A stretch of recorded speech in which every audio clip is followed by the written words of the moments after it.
Elden Ring has more strange, unsettling, and unexplained content buried inside it than most people will ever find, and this video is going to walk through all of it in one sitting. I put this video together because I kept running into moments while playing Elden Ring where something felt wrong in a way that was hard to explain. Not wrong like a bug, but wrong in the way a piece of lore or a creature or a location seems to exist slightly outside the rules of the world you think you understand. I started writing notes. The notes became a list. The list became what you are watching now. A quick word on how I assembled this. I chose to focus on anomalies that the game itself seems aware of, meaning things that feel intentional, placed deliberately, even if From Software has never explained them. I excluded pure glitches and exploits because that is a different kind of video, and I reordered some of the topics away from how you might encounter them in a playthrough, because I think certain revelations land harder when you have context that the game itself sometimes withholds from you. Everything I present here is an interpretation. I will tell you when something suggests a reading or points toward a possibility, rather than claiming any of this is definitive canon. This is a video about the strange edges of a world that was designed to have strange edges. Before I move forward, I'm counting on you to support my channel by clicking that tiny subscribe button so that we can spread these amazing videos to folks like you around the world. Thank you. Now let us get into it. The Erdtree Burial Watchdogs. We can start with something most players encounter early, and most players never think about again. The Erdtree Burial Watchdogs are found inside imp statues that unlock when you approach them. They are enormous stone lions with lantern-like heads, and their item description says they were created to watch over the buried dead, ensuring bodies are not disturbed and that the dead do not return. That is the official story. That is what the game tells you. But here is where it starts getting strange. These creatures appear in legacy dungeons, minor dungeons, catacombs, and hero graves. They patrol, they respond aggressively to any living presence, and their head, that glowing rectangular slab, does not look like any organic structure in the lands between. It looks constructed. It looks like something that was made rather than grown. And the way it lights up when the creature activates suggests something is being monitored through it, rather than just emitted from it. One possible reading is that the watchdogs are not just guardians, but observers.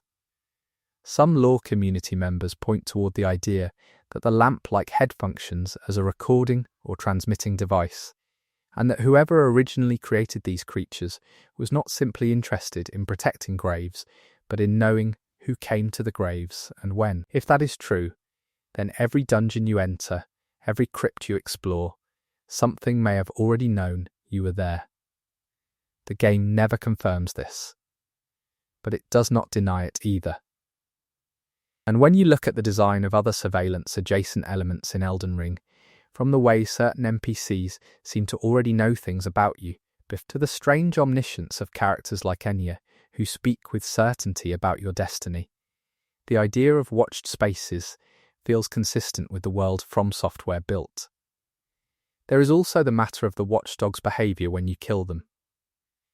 They do not drop anything related to the dead they guard. They drop runes, sometimes stones, occasionally talismans, nothing that suggests a personal connection to any individual burial. Which raises the question of whether they were ever truly bonded to specific people at all, or whether they are something more like security infrastructure, distributed, interchangeable, answering to a system rather than a soul. The sealed portal at the Forge of Giants. At the Forge of the Giants, after you have burned the Erdtree and the world has changed around you, there is a portal that never opens. It sits at the edge of the forge area, inert. You can walk up to it. You can interact with the space around it. Nothing happens. No NPC explains it. No item description references it directly. It simply exists, sealed, facing you. This is the kind of thing that could be a cut content remnant, and a lot of players treat it that way. But cut content in From Software games has a specific texture. When something is truly cut, it usually leaves behind incomplete geometry, oddly floating assets, or NPCs with no voice lines. This portal has none of those qualities. It is clean. It is deliberately sealed. It feels finished. One interpretation that gets discussed in the lore community is that this portal was meant to connect to a destination that no longer exists in the current version of the Lands Between, possibly something related to the age before the Erdtree took root. The Forge of Giants is already one of the oldest and most cosmically significant locations in the game. It is where Marika first shattered the Elden Ring. It is a place where the rules of the world were fundamentally altered. A sealed portal at a location like that suggests there was once a path out, or a path in from somewhere, that no longer sends travellers. Another reading points toward the theory that this portal connects to the Frenzied Flame prescription, the area deep beneath Lendel, where the Three Fingers wait. The Frenzied Flame is described as something older than the Erdtree, something that predates the current order. If there was a time when the Frenzied Flame and the Forge of Giants were connected, when the Age of Chaos and the Age of Fire were the same age, this portal could be a remnant of that older alignment, sealed when Marika chose order. Still sitting there, still shaped to fit something that no longer reaches back through it. You can stand in front of it for as long as you want. The game says nothing. Mog's ritual rooms beneath Mogwyn Palace.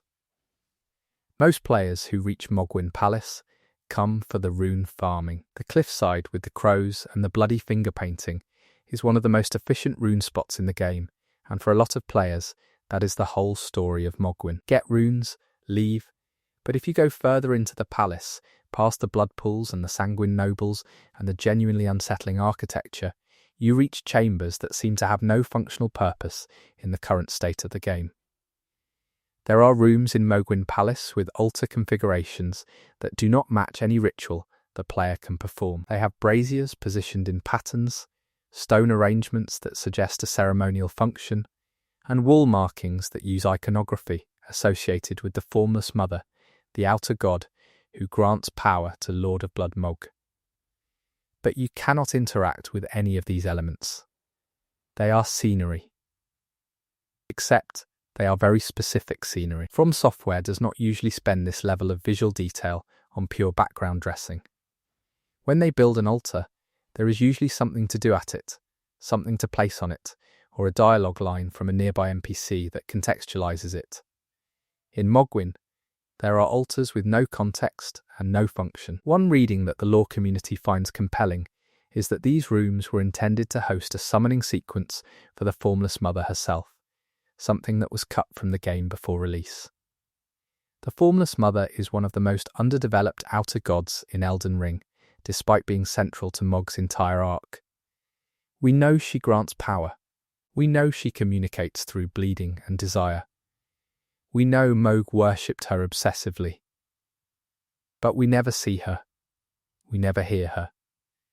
And for an outer god who has a dedicated servant with a major boss fight, that absence is notable. If the ritual rooms were meant to be stages in a larger summoning, their current inert state suggests the Formless Mother encounter was significantly reduced in scope between the game's original design and its final release.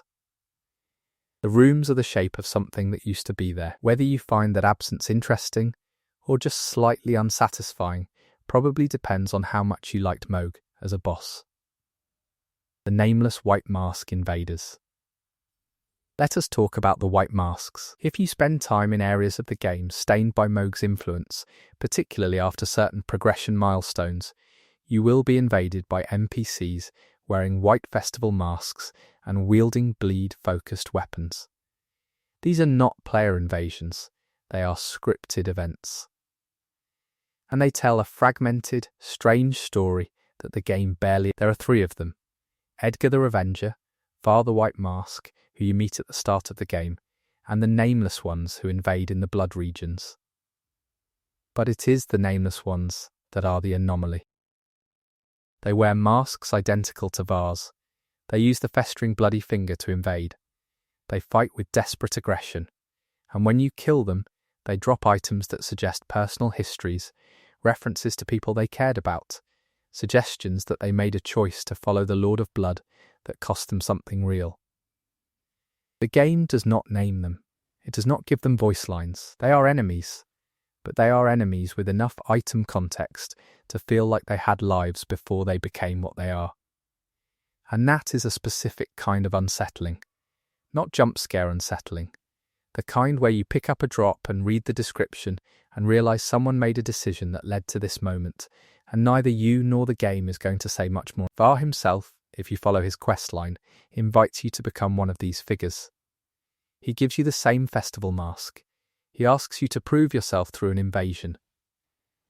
The implication is that the nameless white masks were once people like you, Tarnished, who came to the lands between looking for something, found Var's philosophy persuasive or his gifts useful, and ended up bleeding out on a floor in Mogwin Palace, wearing a white costume that strips away their identity entirely.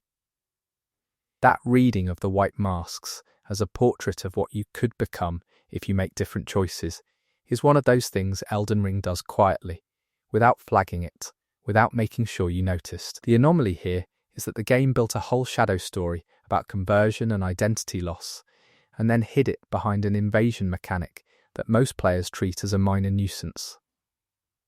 The tree spirit behaviour in the consecrated snowfield. Tree spirits, the giant pale worm serpent creatures that lurk in dungeons and legacy areas, have a behaviour that does not get nearly enough attention. In most locations, they behave like standard dungeon bosses. They emerge, they fight, they die, they give you runes. But in the consecrated snowfield, specifically in the Yellow Annex ruins, the tree spirit does something different. It does not immediately aggro. If you approach it slowly and without aggression in certain conditions, it will remain passive for a window of time that is noticeably longer than almost any other enemy in the game. It will sway, it will orient toward you, it will track your movement, but it will not attack until you cross a specific proximity threshold, or until you strike first.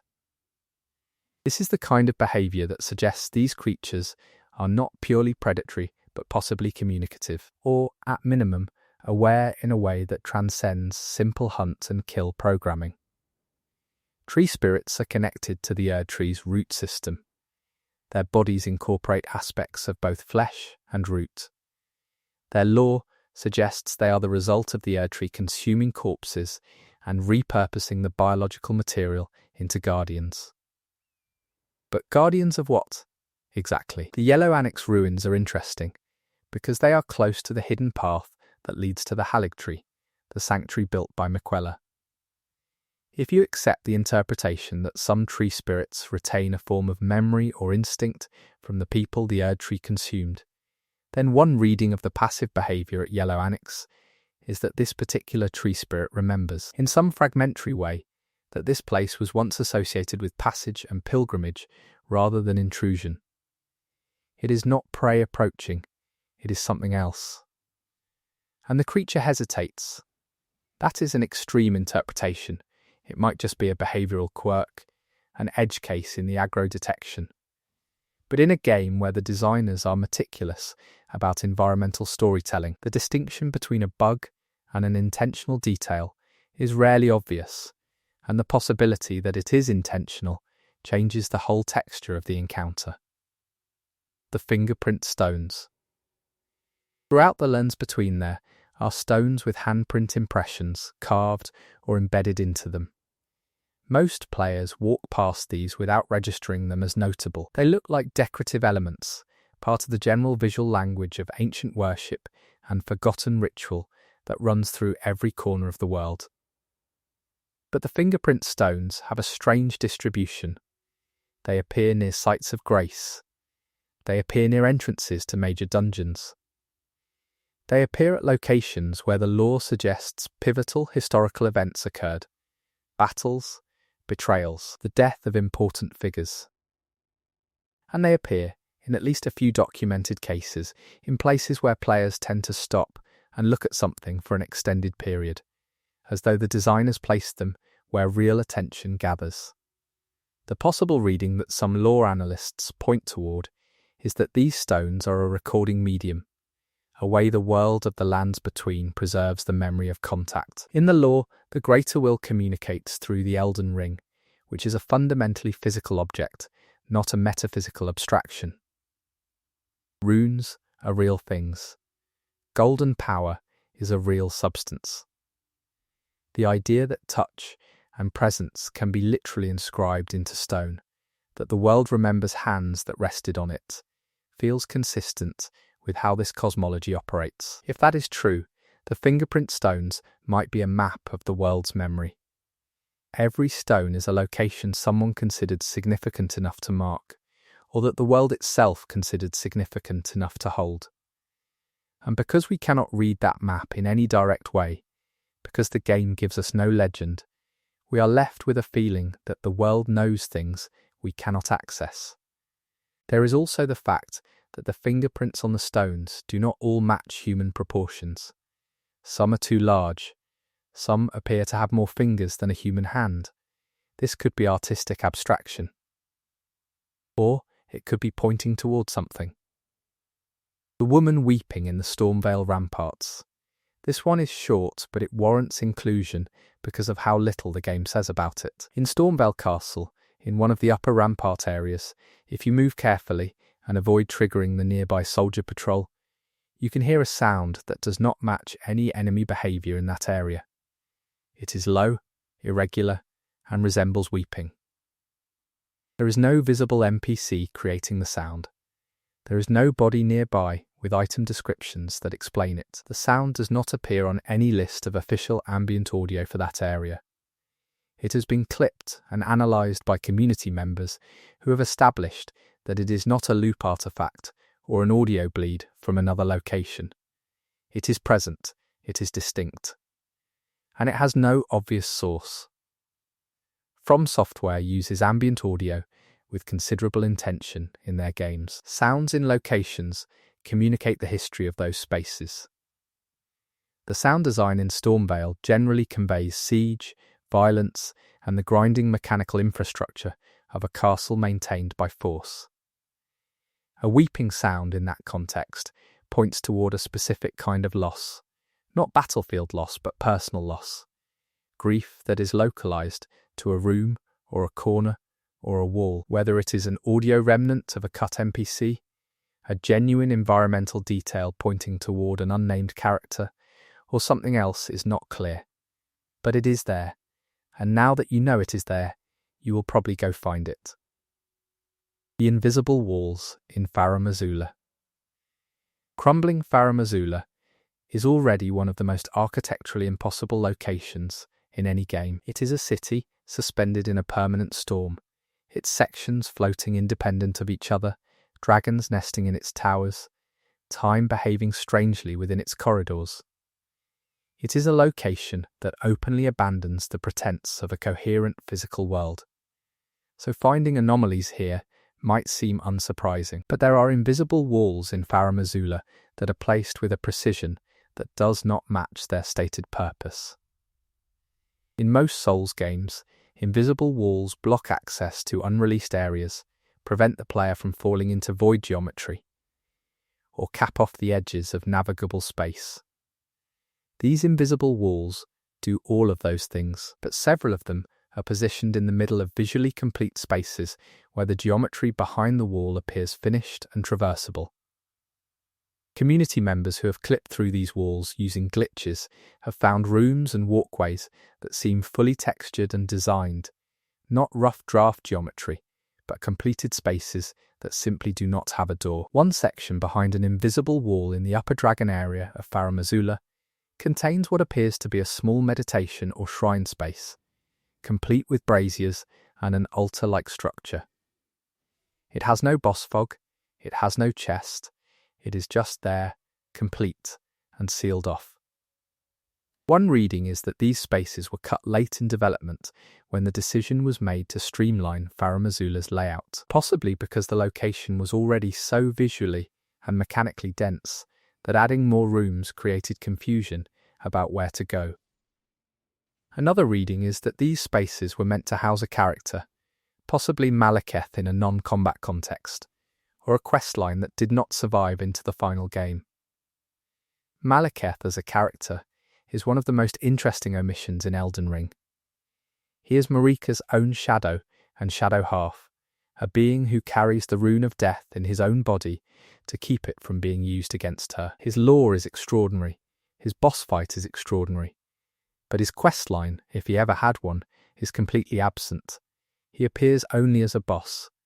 A character with that much narrative weight in a game full of NPC questlines is a strange gap, and the sealed rooms in Farum Azula might be part of the explanation. The Knight's Sacred Ground altar position. In the middle of Nokron, the Eternal City, there is an altar in the Knight's Sacred Ground area that sits in a position relative to the surrounding architecture that does not make sense. Every other altar in Nokron, and in Nokstella below it, is oriented toward a particular direction or placed within a space that communicates its function. They face water. They face stars. They face the openings in the ceiling through which the light of something falls. This altar faces a wall. A blank wall with no opening, no carving, no window. It is surrounded by mimic tear enemies, the silver liquid creatures that copy your appearance and combat style, and the lore surrounding them suggests they were created here as a form of offering or experiment. But the altar's orientation implies it was built to face something that is no longer there, or something that cannot be seen. One reading that gets explored in Elden Ring lore discussions is that this altar was built to face a reflection, and that the reflection space, the mirrored or inverted dimension that Nokron's cosmology seems to reference, was once visible through or projected onto that wall. The silver liquid of the mimic tears comes from the same substance as the Finger Slayer blade, which is described as capable of harming the fingers of the Elden Ring's outer god. This is sacred and dangerous material. An altar using it as an offering would be pointing toward the source, the outer god, the greater will, or something adjacent to it. If the wall once showed a reflection of something celestial, something that has since gone dark or moved away, the altar's current orientation is a monument to an absence. It is facing where something used to be. The grafted scion in the tutorial. Almost every player who has spent time in the Elden Ring community knows about the grafted scion at the start of the game. You are meant to die to it. The game practically requires it. The scion is wildly overleveled for a brand new character, and when it kills you, the cutscene and the continuation of the intro narrative are clearly designed around that death. Dying to the scion is not a failure state. It is the intended path. Except some players do not die. Some players have beaten the grafted scion in the tutorial area with a brand new character through skill, persistence, and resource management. And when you do that, something strange happens. The game does not reward you with a unique item, a special cutscene, or any acknowledgement that you did something unexpected.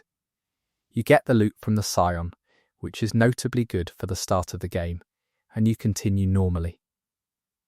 The narrative continues exactly as if you died, because the checkpoint system was built around the assumption that you would. The game does not know what to do with a player who survived. That mechanical gap, where the game's storytelling system assumes a death that did not happen, suggests the designers were fully aware that surviving the scion was possible, but considered it a statistical outlier not worth building a dedicated path for. The scion exists not to test your skill, but to establish the tone of the world and your place in it. You are not a hero. You are someone who wakes up under a pile of rubble after a monster kills you. But if you beat it, you are carrying a secret the game did not plan for. You know you are capable of something the world did not expect. And for some players, that feeling follows them through the entire playthrough, this knowledge that the death the opening was built around did not happen for them. The anomaly is personal, and personal anomalies in a game about identity and rebirth feel intentional even when they are not. The Sleeping Dragon in Farum Azula. Farum Azula has multiple dragons, and most of them are active, aggressively territorial, behaving as you would expect large, powerful creatures to behave. But in one location, on a lower platform on the exterior of the ruins, there is a dragon that is asleep. It does not wake up when you approach. It does not wake up when you attack it. You can stand next to it, roll past its legs, walk along its flank. It breathes slowly. Its eyes are closed. It is the only sleeping dragon in the entire game, and it behaves like an entirely different category of entity than every other dragon you encounter. The lore context here is that Faramazula is described as existing outside of time, or in a kind of temporal stasis, preserved at a moment when the world was different. The ancient dragons predate the Erdtree. They predate the Golden Order. They predate, according to some item descriptions, the current relationship between the world and its gods. If any dragon would remember a version of the world where sleep was safe, where there was no threat, where rest was a natural state rather than a vulnerability, it would be one who has been here, in this impossible city outside of time, since before the current era began. One possible reading is that this dragon is not simply asleep, but suspended, caught at a moment of sleep and unable to progress through it, unable to wake, because waking requires time to pass, and time here does not pass in a normal way. It is dreaming through eternity. It will dream forever. And you walking up to it and killing it, if you choose to, is not combat. It is an interruption of something much older and sadder than a fight. Some players do not kill it. Some players find it, sit with their character next to it for a moment, and leave. That says something about how effective the environmental storytelling is here. The game never tells you to feel anything about the sleeping dragon. It just places it there, breathing, and lets you decide. Melina's eye. Melina has one eye that is always closed, and this is one of the most discussed visual details in Elden Ring, because the game makes it a persistent, visible characteristic without ever fully explaining it. She keeps that eye closed through every conversation, every cutscene, every moment of the game. And when she makes the sacrifice at the Forge of the Giants, the brief glimpse of light from behind her closed eyelid suggests that whatever is in that eye is still active, still doing something, even if she chooses not to open it. The player-facing lore around Melina is deliberately incomplete. She does not know where she came from. She says this plainly. She does not know who her mother is, though she suspects, and the clues available to the player point toward Marika as the most likely candidate. She has no memory of her origin, only a single purpose, to bring the Tarnished to the Erdtree, and a flame she was born with or given that she uses to burn the Erdtree at the game's midpoint. The closed eye, according to various item descriptions and environmental clues, may be the eye Melina inherited from Marika, or that connects her to Marika's sight. Marika's power operates through her eyes in specific ways throughout the lore. The fact that Melina keeps one eye closed might be an act of self-preservation, if opening it means seeing things she is not ready to see, or revealing a connection to a person or a divine power that would change what she is. Or it might be an act of mourning. A closed eye for someone who is gone, a refusal to look at the world fully until that absence is resolved. In the frenzied flame ending, Melina opens her eye, and her eye, revealed, holds a flame that is not the frenzied flame. Whatever she was keeping closed and contained in that sealed eyelid is something else entirely. The game shows you this for a fraction of a second, and then moves on. The anomaly is not that she has a strange eye. The anomaly is that she was capable of hiding it this well for this long. The Church of Inhibition and the festering fingerprint. The Church of Inhibition is found in Liurnia, and it is one of the most relentlessly hostile locations in the game. From the moment you approach, you are pelted with madness build up from the tower of flame visible across the field, and at the church itself there is an invader who appears almost immediately. Festering Fingerprint Vike, a named NPC invader, is one of the more tragic figures in the game's background lore. Vike was, according to his item descriptions, a Tarnished who came extremely close to the Elden Throne. Closer than almost anyone.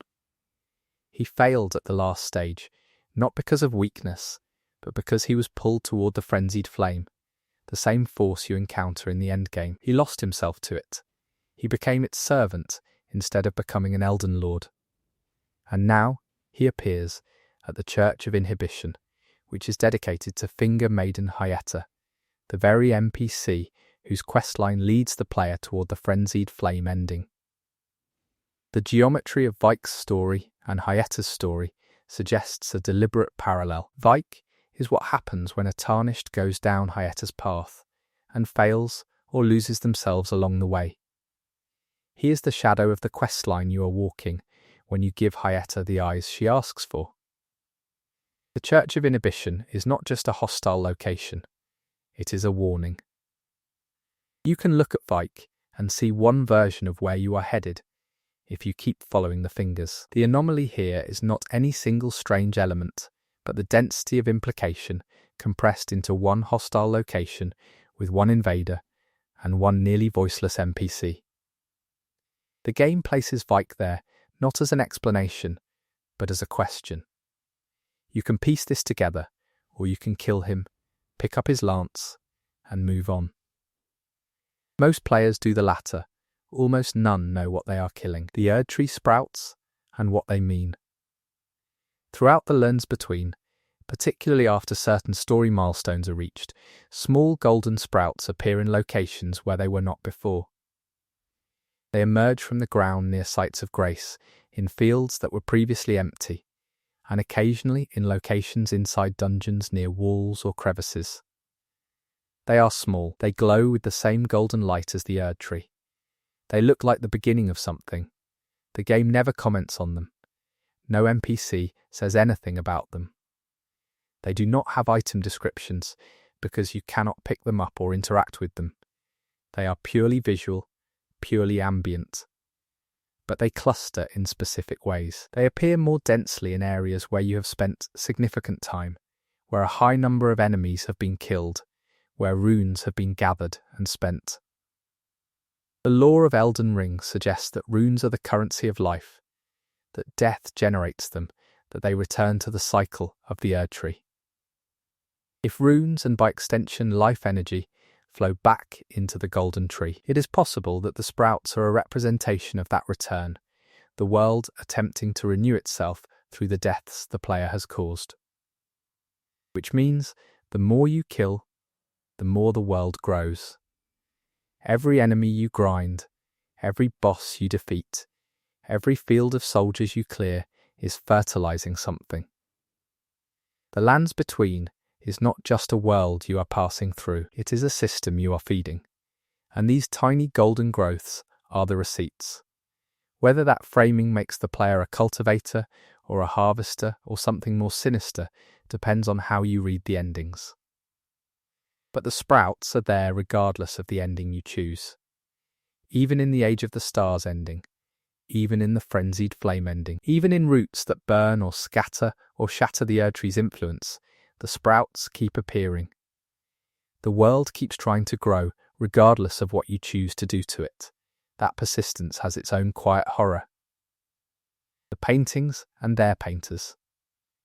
Elden Ring has a series of optional items called paintings, which can be found throughout the world and which, when activated, show a landscape image and instruct you to find where the painting was made. When you find the location, you get an item. The painter's ghost appears briefly and then vanishes. It is a small quest line by the game standards, but it has a cumulative effect that many players find unexpectedly moving.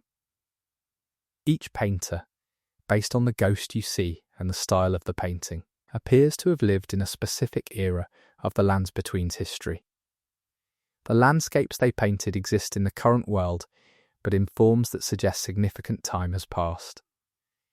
Trees that were saplings in a painting are massive in the present. Ruins that were intact in a painting have crumbled.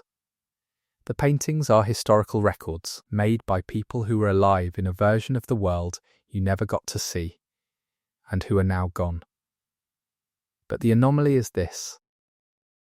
Several of the paintings depict locations that should not have been visually accessible to a person standing in the physical world. One painting shows a view that can only be achieved from a height that has no navigable surface. Another shows a perspective from inside a dungeon that was already sealed in the painting's apparent era. The painters saw things they should not have been able to see from where they were standing. One interpretation is that the painters had some form of prophetic or non-linear vision, that they painted not what they observed, but what they perceived, what the world whispered to them about itself. In a world where the Erdtree communicates through dreams and golden grace guides the steps of the chosen, a painter guided by divine vision to capture places they could not physically reach feels consistent. The paintings are not just art, they are testimony. And the fact that you, a Tarnished following golden guidance toward a throne, are also visiting these same locations suggests you and the painters were following the same signal, centuries apart, to the same places. That is not a comfortable thought if you sit with it long enough. The Torrent Origin Anomaly. Torrent is your horse, your spirit steed. You receive Torrent from Melina at the start of the game as a spectral steed whistle, and the game frames this as a gift, something freely given as part of Melina's role as your finger maiden. But Torrent's origin is never explained. Melina gives you the whistle without explaining where Torrent came from. She says the steed chose you, or would have come to you. The phrasing is careful in a way that feels intentional. Torrent has two tails. Real horses do not have two tails. In From Software's visual language across multiple games, physical deformity or unusual anatomy often marks a creature as fundamentally changed by proximity to a powerful supernatural force. Torrent's double tail does not look like a cosmetic quirk. It looks like a sign. The most discussed theory about Torrent in the lore community is that Torrent previously belonged to Ranni the Witch. There is circumstantial evidence for this. Ranni's questline involves you inheriting her role in a meaningful way. Her spirit summon is found near the same early areas where Torrent becomes available.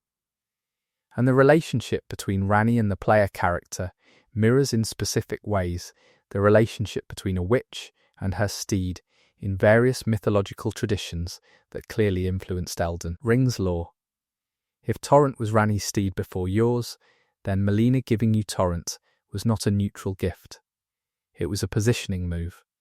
Whether or not Melina was aware of the full implications, or whether she was acting on instinct derived from a half-remembered connection to Marika, giving you Ranni's former steed places you firmly in a lineage. You are not the first Tarnished to whom the world paid attention. You are inheriting a role. And Torrent, being a spirit, being something that exists between the living and the dead, may remember its former rider in ways that a living horse could not. Every time you call Torrent, and it appears with its two tails and its silent, steady loyalty, it might be carrying the memory of someone who is not you. The Altus Plateau messages. The Altus Plateau is notable for having a higher density of warning messages left by other players than almost any other area in the game. This is partly because the plateau is a transition zone between the early game and the mid-game, and players who have been there before know which enemies are dangerous, where ambushes are set, and where the hidden items are. Lots of messages make sense in that context. But a subset of the messages on the Altus Plateau are different. They cluster in two locations, the edge of the cliff above Lendel and the clearing in front of the minor Erdtree. These messages are not warnings about enemies or hints about items. They are pauses, players placing messages that say nothing navigational, just short phrases that reflect on the view, or mark a moment of noticing something. The lore significance of these locations, if you read them, is that both are places where the full weight of Lendel becomes visible. The Erdtree towers over the capital, the golden light is everywhere. And for players who have been paying attention to the game's lore about what the Erdtree actually is, what it is built from, what it does to the dead who return to it, seeing it in all its beauty from that height produces a feeling that is hard to name. It is gorgeous, and it is wrong.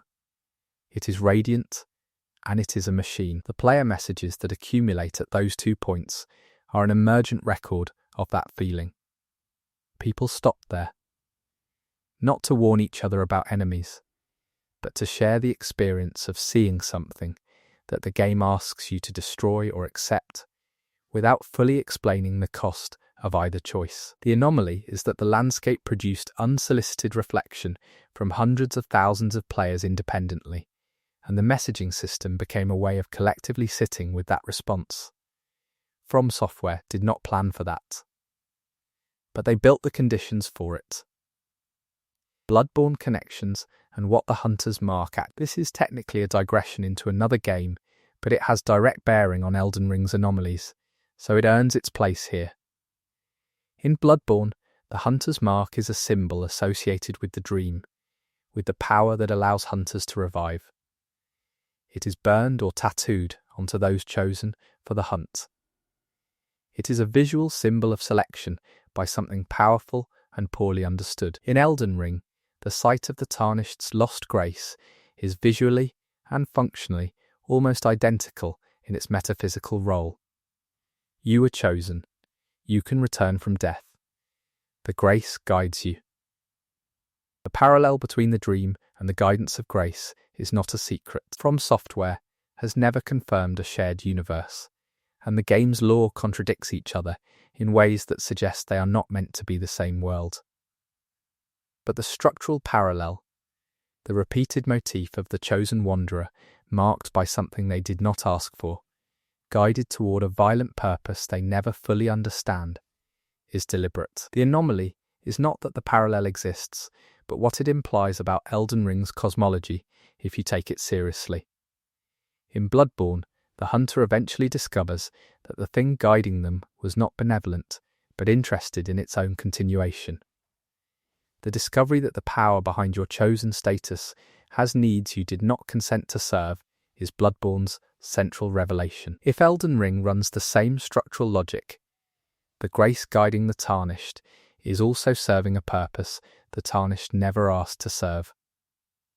The Elden Ring needs to be restored not for the good of the world, but for the continuation of the greater will's influence over it. And the Tarnished, whatever their personal reasons for climbing toward the throne, are instruments of that continuation. The guidance feels like a gift. The guidance is also a chain. That reading is available entirely within Elden Ring's lore, without any reference to Bloodborne. But the parallel makes it easier to see, because From Software has gone to this well before. The Crucible Knights and their Deep Age.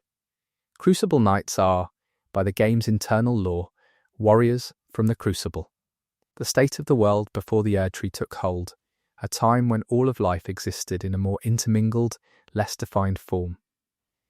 They carry aspects of this primordial state in their armour and in their attacks, which can manifest draconic tails, avian wings, and other biological features that suggest the boundaries between species were once more permeable. Most players encounter Crucible Knights as tough mid-game enemies and bosses, and appreciate their combat design without necessarily tracking the lore significance. But there is a detail about Crucible Knights that rewards attention. They are still alive, not undead, not cursed with undeath, still genuinely alive from an age that predates the current order by an enormous span of time. There is no explanation for why they are still alive. The game notes that the Crucible was the age before the Erdtree, which is itself ancient beyond reckoning. Crucible Knights have simply persisted. They serve whatever role they were assigned, protect whatever they were told to protect, and they are still doing it while everything around them has changed multiple times. The most haunting possible reading of a Crucible Knight is not as an enemy, but as a witness. They were there for the world before this one. They watched the Erdtree grow from nothing to a structure that covers the sky. They watched the Golden Order rise, institutionalize, and begin to decay. They watched every cycle that the current era calls history. And they are still at their posts, in armor that dates from before anyone can remember, doing the job they were given. They do not talk. They do not explain themselves. The game does not give them a moment of recognition. You fight them and move on. But occasionally, in the brief pause before a crucible night aggros, in that fraction of a second where they register your presence, it is possible to think about what they have seen, and what it means that they are still here, and what it will mean when you kill something this old. The Erd Tree, and what is inside it. There is a reason most players never see the inside of the Erd Tree directly in Elden Ring. You burn it, you approach it, you fight through the avenue toward it. But the interior of the Erd Tree as a traversable space, as a location, does not exist in the way that other major structures in the game exist. You cannot go inside in the conventional sense. The boss fights that happen within Erd Tree adjacent spaces take place in abstracted golden environments that represent proximity to the Erd Tree rather than the Erd Tree's literal interior. This is notable because the Erd Tree's interior, according to the lore, is where the dead go. Elden Ring builds an entire spiritual ecology around the concept of returning to the Erd Tree, runes flowing back to it, souls completing a cycle by dissolving into its roots. The interior of the Erd Tree is the afterlife. It is the destination of every person who has ever died in the lands between under the Golden Order's influence. The game never shows you this space as a navigable location. The closest you get is the Erd Tree's interior boss arena, which is abstract golden light and platforms, clearly representing the space without being it. This absence, the inaccessibility of the actual place where everyone goes after death, is one of the more profound structural decisions in the game. One reading is that From Software simply could not build an afterlife that would satisfy the weight of what it is supposed to be, that any literal representation would diminish it. Another reading is that the interior of the Erd Tree is not a place at all, that the souls do not go somewhere, but are dissolved, recycled, that there is no afterlife experience, just the cessation of individual consciousness and the return of energy to a system that does not care about the individual. If that is what the Erd Tree actually does, then the Golden Order's promise of peaceful return is not a promise of continuation, but a description of erasure. The game hints at this reading through the way characters describe what happens when grace is lost, or when a person's runes scatter without being reclaimed.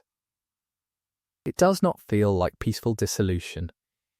It feels like destruction, and the Erd Tree, which is beautiful and golden and the source of all guidance, is described in the same breath as the thing that takes what you are and ends it. That is why you can never go inside. You already know what happens there, and it is not what you were told. The Puppet Sorcerers of Raya Lucaria. Raya Lucaria Academy is full of sorcerers, both living and animated, beyond what living should allow. But there is a specific category of puppet found deeper in the academy that differs from the standard reanimated sorcerers. These are referred to in community lore discussions as the puppet sorcerers, the ones who move in jerky, controlled patterns that more closely resemble dolls being manipulated than corpses being reanimated. The distinction matters because reanimation and puppet control are two different magic systems in Elden Ring. Reanimation uses runes and the residual pattern of a life. Puppet control requires an ongoing operator, someone or something maintaining the strings in real time. Staffs, will, attention. If the jerky sorcerers in Raya Lucaria are puppets rather than revenants, there is something in the academy still operating them, still watching through them, still moving them down the same halls they walked in life. The game does not identify this operator. It could be the academy's institutional magic, a kind of automated system that keeps its scholars working even after death. It could be something with specific intent regarding the intruder moving through the building.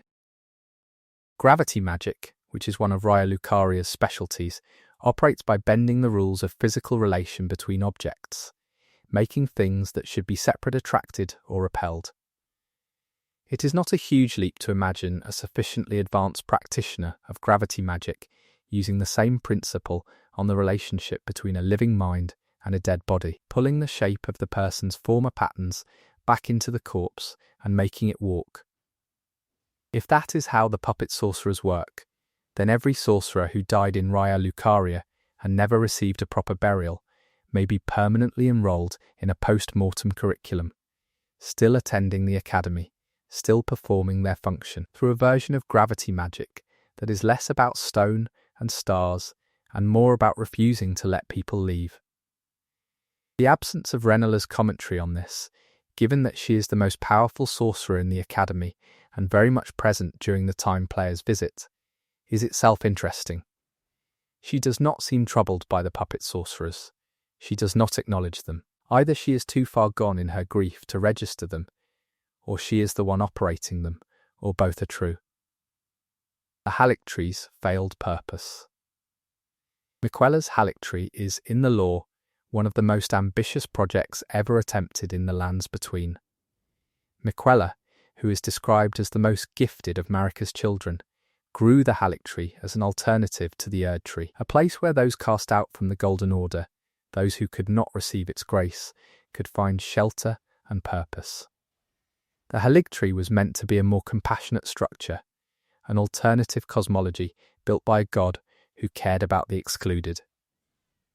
When you arrive at the Halictree, it is rotting. The tree is diseased. The soldiers who were supposed to protect it are corrupted.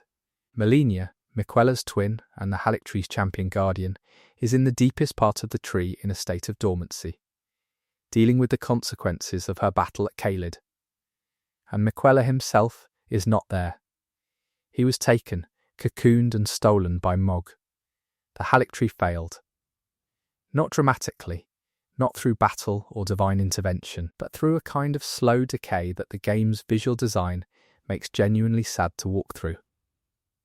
Soldiers who clearly believed in the project, who followed Miquella specifically because his vision was more humane than the Golden Order, are now rotting alongside the tree they swore to defend. The architecture of compassion is crumbling from the inside out.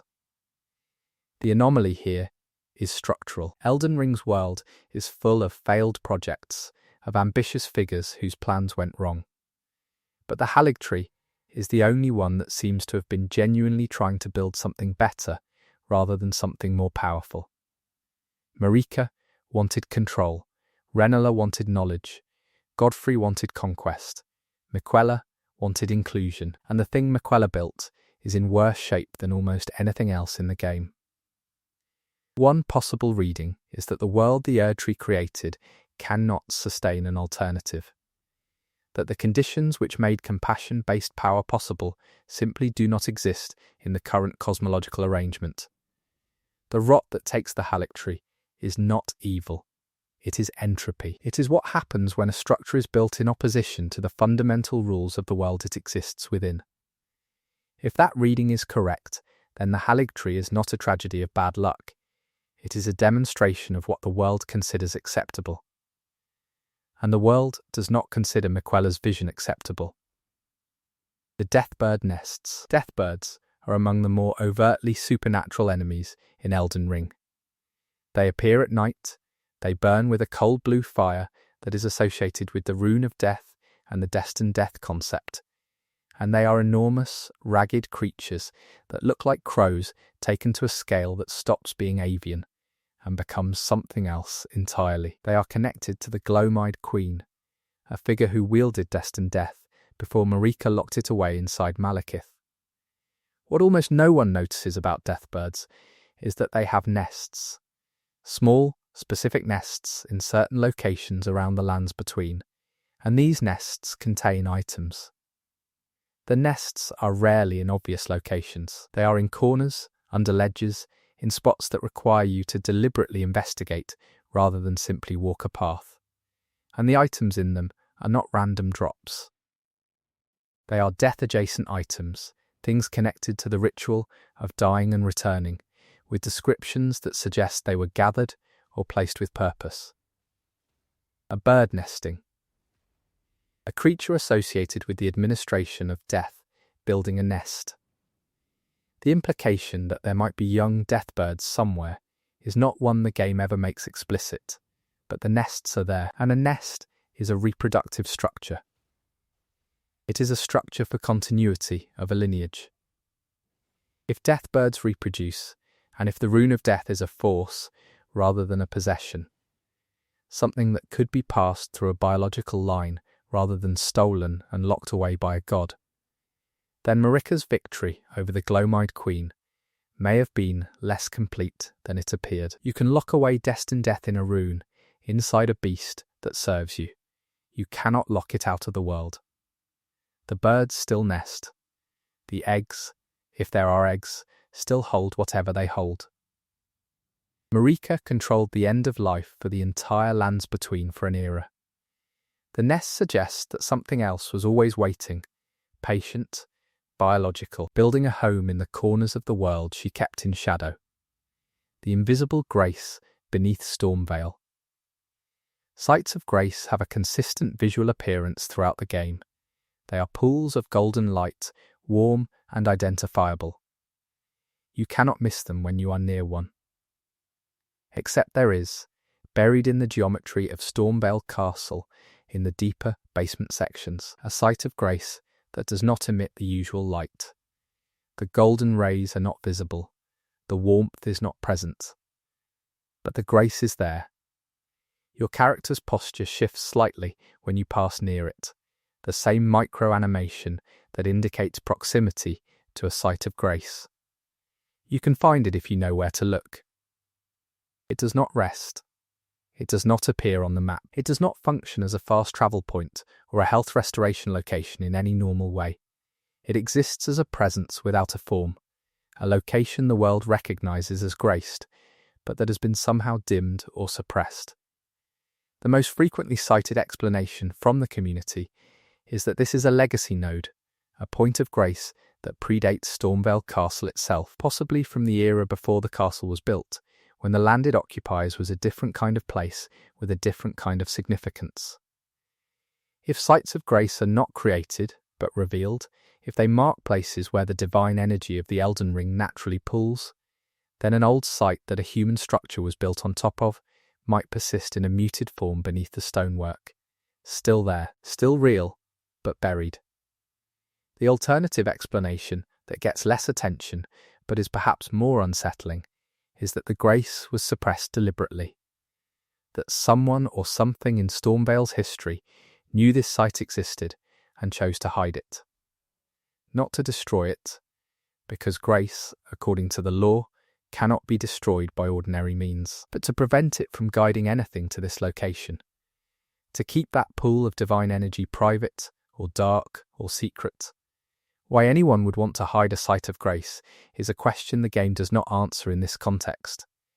The possibilities are uncomfortable enough that the question itself feels worth sitting with. The Golem Archer Anomaly. Golem Archers are found at several locations throughout the game, particularly in the Altos Plateau and in the regions leading toward Lendel. They are enormous stone constructs with bows that fire massive bolts, and their primary function seems to be area denial, preventing approach to whatever they were built to guard. They are aggressive toward the Tarnished. They are aggressive toward most things. The standard framing is that they are weapons, automated defense systems built by the Golden Order's craftsmen. Except for one. In the approach to the capital, there is a golem archer that fires at the Erd Tree, not at the player, not at any enemy, at the Erd Tree. It stands on a prominence facing the golden tree, and it shoots regularly, persistently, with no visible target. It has been doing this presumably for some time, because the arrows never reach, they dissipate against the Erd Tree's light, and yet the shooting continues. There is no lore entry that explains this golem. There is no NPC who remarks on it. It is one of those details that exists entirely in the environment, placed there for the player to find and process without assistance. The readings that get explored in lore communities range from simple programming error to deliberate statement. If a weapon built to defend the Golden Order is firing at the Golden Order symbol, something in its directives has gone wrong in a way that is philosophically interesting. Perhaps it was reassigned at some point in the past and never updated. Perhaps someone reprogrammed it and it has been attacking the Erd Tree ever since, unnoticed because the arrows do nothing. Because you cannot harm a god with a stone bow, but still expressing whatever impulse was loaded into it. The image of a stone giant standing in the shadow of a divine tree, shooting arrows at it that never land, over and over, forever, is one of the visual moments in Elden Ring that players who notice it tend not to forget. The Numen of the Lands Between. Elden Ring's item descriptions make passing reference to a group called the Numen, described as people who originally came from outside the Lands Between, from a land with no grace. They are not native to the world of the game. They arrived, and the most notable Numen, the one most frequently referenced in relation to this fact, is Marika herself. The great Queen Marika, the shattered god, the one who made herself eternal and bound the Elden Ring to the world, was an immigrant. She was not born in the Lands Between. She came from somewhere else, and she rebuilt the world according to principles she brought with her or developed after she arrived. This is an extraordinary lore detail that many players miss because it is dropped into item descriptions without fanfare. The god who created the current cosmological order of the game's world was not native to that world. She chose it. She remade it. And everything the current era represents, the Erd Tree, the Golden Order, the Rune of Death being locked away, death being regulated and controlled, the cycle of returning to the Erd Tree. All of this was imposed on a world that had a different order before Marika arrived. The Crucible was the world before Marika, the world before the Numen came, and if Marika's project was the imposition of a foreign order onto a world that already had its own, the resistance to that order, the persistence of the Crucible Knights, the survival of the Deathbirds, the existence of the frenzied flame as something older than the Erd Tree, takes on a different character. These are not enemies of the good order. They are remnants of the original order, the thing Marika replaced. The Elden Ring is not a cosmically inevitable structure. It was introduced by a foreign god. From a place without grace into a place with a different kind of grace. And then that god shattered the thing she introduced, either because she changed her mind about the order she had built, or because something in the original order of the world fought back hard enough to crack her faith in what she had done. The whole game is the aftermath of that crack. The putrid avatar and the minor Erd Trees. The minor Erd Trees scattered throughout the Lands Between are not simply smaller versions of the main Erd Tree. They are, according to their lore descriptions, extensions of it, branches of the same divine system, points where the Erd Tree's influence pools and concentrates in particular regions. Each one has a function: to spread grace, to facilitate the return of the dead to the cycle, to mark the territory of the Golden Order. Most of the minor Erd Trees in the game are guarded by Erd Tree avatars, enormous walking entities made from branches and roots that defend the trees aggressively. These are benign guardians in the sense that they are protecting a structure that, for most of the game's history, most people would have considered sacred and worth protecting. But some minor Erd Trees have putrid avatars that have been infected with scarlet rot. These are distinguished visually by the pink and red coloration of the Caelid landscape creeping up through their branches. And the rot-infected Erd Trees themselves are visible in Caelid, decayed and discoloured. The anomaly is the question of how scarlet rot infects a divine structure. The Erd Tree is the instrument of a god. It is sustained by the greater will. The golden order it represents is meant to be permanent, eternal, the final arrangement of the world. And yet scarlet rot, the spreading biological catastrophe that consumed Caelid after Malenia's battle with Radahn, can infect a minor Erd Tree just as easily as it infects flesh and soil. Scarlet rot is associated with Melania, who is in turn associated with an outer god called the rot goddess. If the rot goddess's expression can corrupt structures that belong to the greater will, then the greater will's hold on the world is more fragile than its golden light suggests. One divine force eats another. The eternal is not eternal. The tree that promises permanence is rotting in the east. The putrid avatars are walking confirmation that no order is unassailable. They guard their rotting trees with the same devotion as the healthy avatars guard theirs. They do not know the difference. Or they know and serve anyway. Either way, they are moving in circles around something that has already been lost. The Stargazer Ruins Pattern. High in the mountaintops of the giants, in the Stargazer ruins, there is a telescope and the remains of what was clearly an observatory. Someone once came here specifically to look up. The ruins suggest scholarship, patience, the systematic observation of something above the world. And this is notable because in the lands between, the things above the world are not neutral. The outer gods communicate through astronomical phenomena. The Age of Stars, which is one of the game's ending paths, involves literally drawing the stars closer to the world, increasing their influence. Farum Azula exists outside of time in a storm, and its storms are associated with draconic connections to storm and sky. The things in the sky over the lands between are not decorative, they are actors. Someone at the Stargazer ruins knew this. They came to a high cold place and pointed instruments at the sky and watched. The question is what they saw, and whether what they saw was what drew the particular density of difficult enemies and dangerous conditions to the entire mountaintops region. The area is arguably the harshest open-world zone in the game, and its harshness does not feel accidental. It feels like the region is defined by proximity to something above it, something that the ruins' former inhabitants were trying to understand, and that the game is now keeping you away from.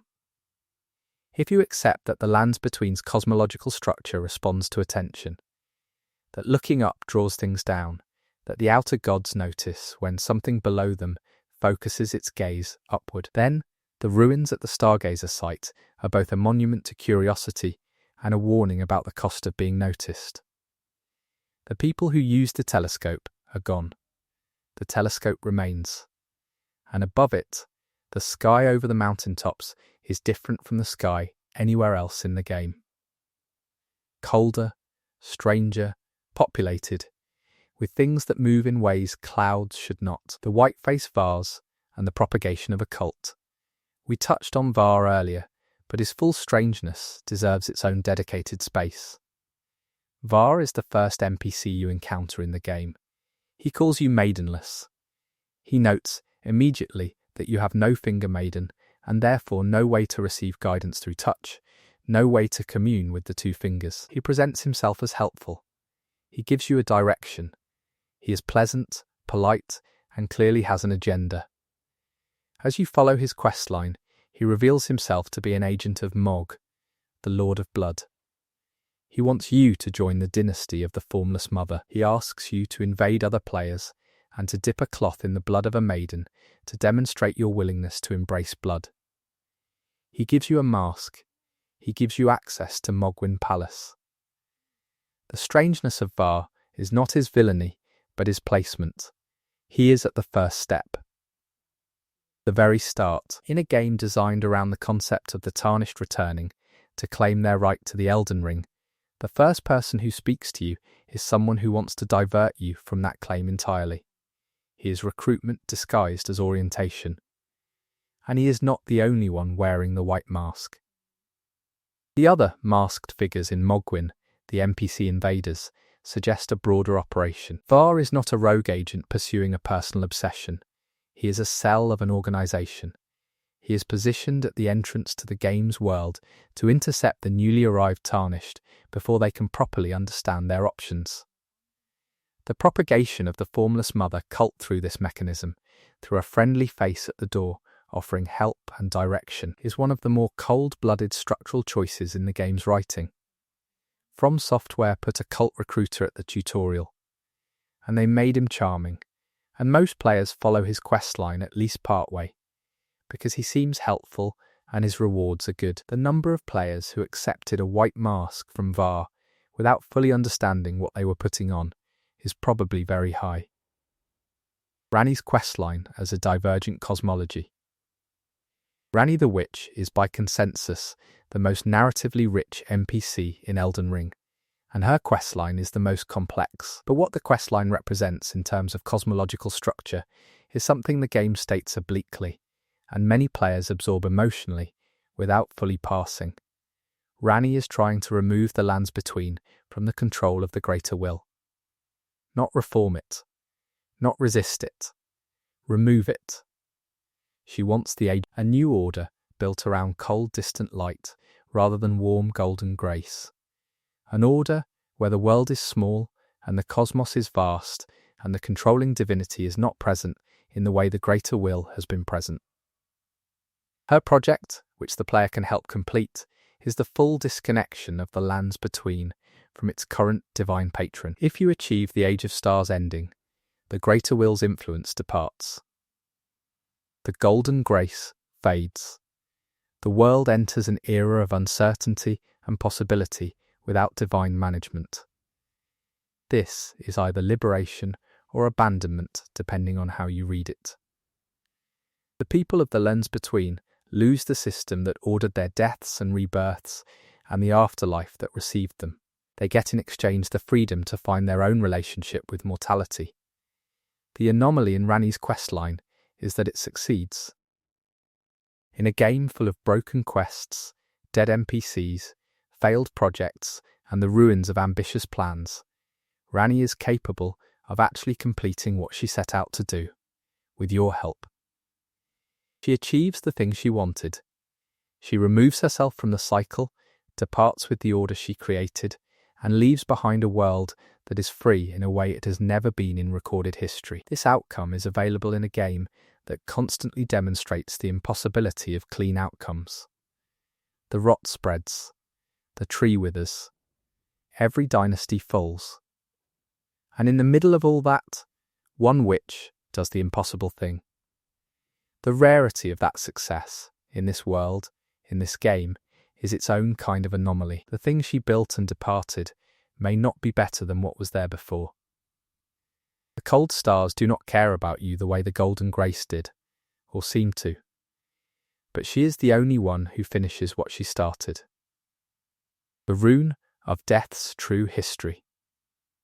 Destined death, the rune of death, is described as a fundamental aspect of the Elden Ring that Marika removed from it. She separated it from the ring's full expression and gave it to her own shadow, Malekith, to hold and guard, preventing it from being used against the gods and preventing natural death from functioning in the lands between.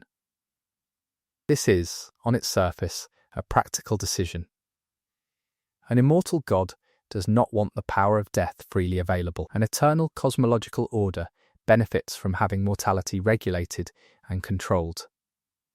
The removal of destined death from the Elden Ring enabled the undead cycle that Elden Ring's gameplay is built around, souls returning, the dead reviving, the cycle of runes flowing back to the tree. But the deeper reading of what Marika did is something else entirely. The Elden Ring, before Marika removed the rune of death, was a different object. It was a ring that included ending as one of its fundamental expressions. Marika took ending out of it. She changed the fundamental structure of life and death in her world, not to protect people from dying, but to protect herself and the system she built from being ended. The rune of death in Malekith's body, growing more dangerous and more reactive as the ages pass, is not a stable solution. It is a problem Marika created and embedded in a loyal servant and hoped would hold until she found a better answer. She did not find a better answer. She shattered the ring before she could, and the rune of death, restored to the ring when Malekith is defeated, becomes operative again, and the world starts dying properly for what may be the first time in an enormous span of history. When you kill Malekith and watch the sky change colour and feel the world begin to register mortality again, you are not destroying something sacred. You are restoring something Marika stole. The horror is that it feels apocalyptic when it is actually a correction. This is the kind of story that rewards knowing the background. Without it, killing Malekith is a cool boss fight that changes the world state. With it, killing Malekith is the moment you undo the most consequential act of divine theft in the game's history, on behalf of a world that was robbed of its own ending. The fingerprint invasion pattern in multiplayer. This is a detail that exists at the intersection of the game's mechanical layer and its lore layer in a way that From Software almost certainly designed intentionally. When players are invaded through the bloody finger mechanic, the invasion persists until the invader is killed, the host dies, or the host reaches a boss room. The boss room exclusion is a mechanical decision that makes sense from a design perspective, ensuring the boss encounter remains a solo or co-op experience rather than something further complicated by invasions. But there is a lore reading of why boss rooms exclude invaders that is more interesting than the mechanical explanation. Boss rooms, in the game's cosmological logic, are spaces where a specific confrontation between a tarnished and a powerful figure is preserved or arranged. The Elden Ring's story involves fate, guidance, and the deliberate steering of the Tarnished towards specific encounters. If the boss rooms are spaces of destined confrontation, spaces the Golden Grace cleared specifically for you, then the exclusion of invaders is not a design rule, it is a rule of the world. The Grace will not let interference into the space it prepared. Invaders, who operate through the bloody finger, are literally using the tool of an outer god associated with Mog and the Formless Mother, an entity opposed to the Greater Will's order. They are agents of interference. And the boss rooms, which are the sites where the order of the world is most directly expressed through specific required combats, are the spaces where the Greater Will's arrangement of fate is strongest. The invasion cutoff is where two competing cosmological forces meet, and one of them wins. Every time a boss fog wall stops a bloody finger from following you, you are witnessing a boundary between the chaotic agency of an outer god and the arranged destiny of the Greater Will, and the Greater Will wins at every fog wall. Every time. That is not a coincidence. That is the point. The grace lines and the god who draws them. Sights of grace emit light in a specific direction, a beam that points toward the next step on your intent. This mechanic is so foundational to navigating the early game that most players internalize it without thinking about what it means in lore terms. It means something is drawing those lines. Something is actively routing the Tarnished towards specific destinations in a specific order. The guidance of grace is attributed to the outer god whose influence sustains the Erdtree and the Golden Order. The Greater Will uses the fingers, and through them the two fingers in the round table hold, to communicate its intentions to those it guides. But the grace lines in the environment are a more direct expression, and they suggest a level of active, ongoing attention to each individual Tarnished's position and progress that is almost parental in its intensity. The Greater Will is watching. Specifically, not the way a god watches from a distance, or in a general sense, but the way someone watches a game piece on a board, tracking where it is and adjusting its guidance. In every site of grace you rest at reports your position. Every grace beam that reconfigures to point in a new direction is an update from a source that has processed your progress and is now pointing you at the next move it wants you to make. The implications of being this closely watched in a game about free will and the legitimacy of various claims to power are significant. You are not choosing your path. You are following a recommended path. And the entity making the recommendations has a vested interest in a specific outcome, specifically the restoration of the Elden Ring under a new Elden Lord who will continue the greater will's influence. Every time you follow a grace beam, you are trusting a God you never consented to serve. The game never tells you to question this. It is one of the few things in Elden Ring, a game full of things to question, that is presented as simple, helpful navigation without irony.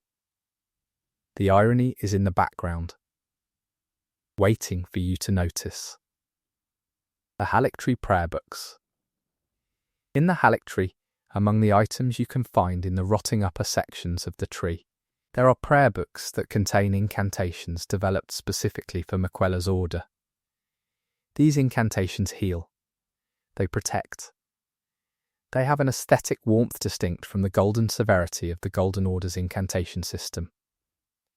They feel like they were made for people who needed comfort rather than people who wanted power. The anomaly is that these prayer books are in the Halictree's upper reaches, near areas that are heavily overrun with rot and fallen soldiers. They were not moved, they were left. Someone who had them did not take them when things went wrong, which suggests either the abandonment was sudden enough that there was no time, or the person who had them did not survive to leave with them, or, more unsettlingly, they chose to leave them. If a devout follower of Miquella, someone who carried healing prayers as their primary spiritual expression, chose to leave those prayers behind when the Halictree fell into its current state, it is a statement. Not an act of despair, but something more considered. The prayers belong to the place. They were made for these people in this tree. Taking them away from a fallen Halictree might have felt like removing the last thing that was still true about it. That is a very human kind of grief. The lore of Elden Ring is at its best a collection of very human griefs writ large across a divine scale. And the prayer books sitting in a rotting tree, still warm with their healing properties, still readable, still usable, as if waiting for someone to come back and need them, is one of the quieter versions of that grief. The thing that was built for compassion is still trying to function. Even now. Even here. The Dragon Communion Church and the dual worship. The Church of Dragon Communion on the Limgrave coast allows the player to exchange dragon hearts for powerful incantations based on draconic physiology. You eat a heart and gain the ability to breathe fire, to channel lightning, to perform techniques that are fundamentally biological rather than spiritual in origin. This is established in the game as an alternative path of power, distinct from the faith-based incantations of the Golden Order. But there is something strange about the Church of Dragon Communion itself as a location. It is a church, a specifically architectural space associated with religious practice. And it is dedicated to something the Golden Order considers dragons predate the Erdtree. Draconic power is not compatible with the Golden Order's framework of grace and return. Consuming dragon flesh to gain power is explicitly the opposite of the abstemious, grace-guided life the Order promotes. So who built a church for it? The structure is too formal, too deliberate, too clearly designed as a place of worship to be an accident or an improvisation. Someone with resources and intention built a church on the coast of Limgrave to house the practice of Dragon Communion. And they built it in the architectural style of the Lands Between, using the same materials and design language as Golden Order Church. One reading is that Dragon Communion was once a more publicly accepted practice before the Golden Order consolidated its theological authority. That there was a period when eating the hearts of great ancient creatures and gaining their power was not considered blasphemy, but was considered its own form of worship. The church is a remnant of that era, still standing, still functional, because the Golden Order either did not get around to dismantling it, or chose to leave it as an example of something tolerated at the edges.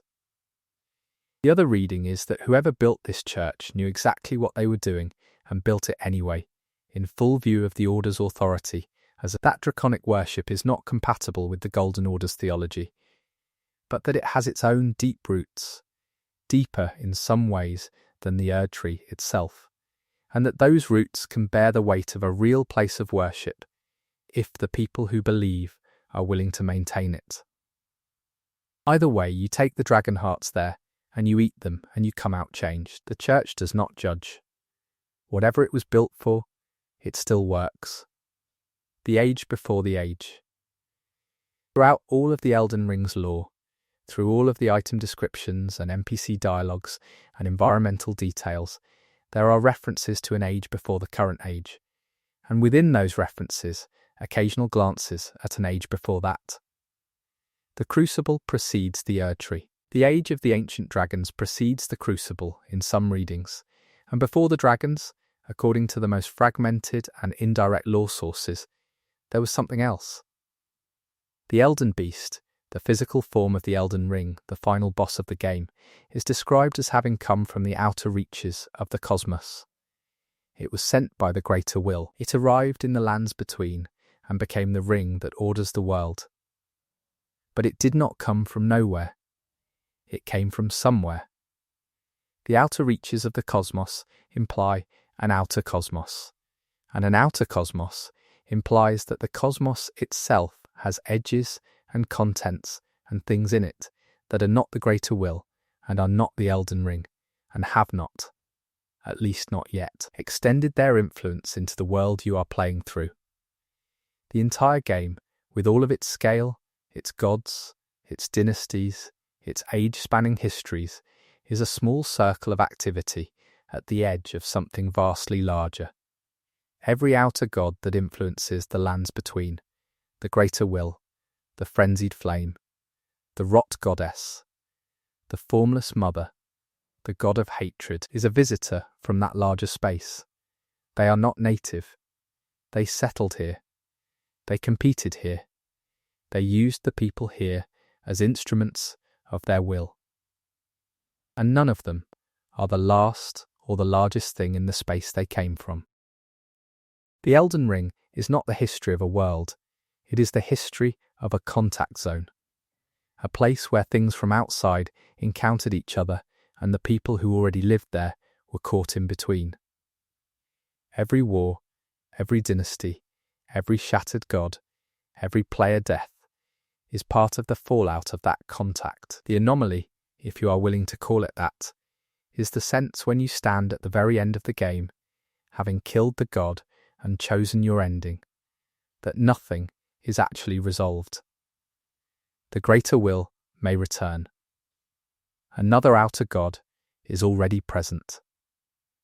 The people of the lands between are still here, still mortal, still navigating a world that was shaped by forces they cannot fully understand.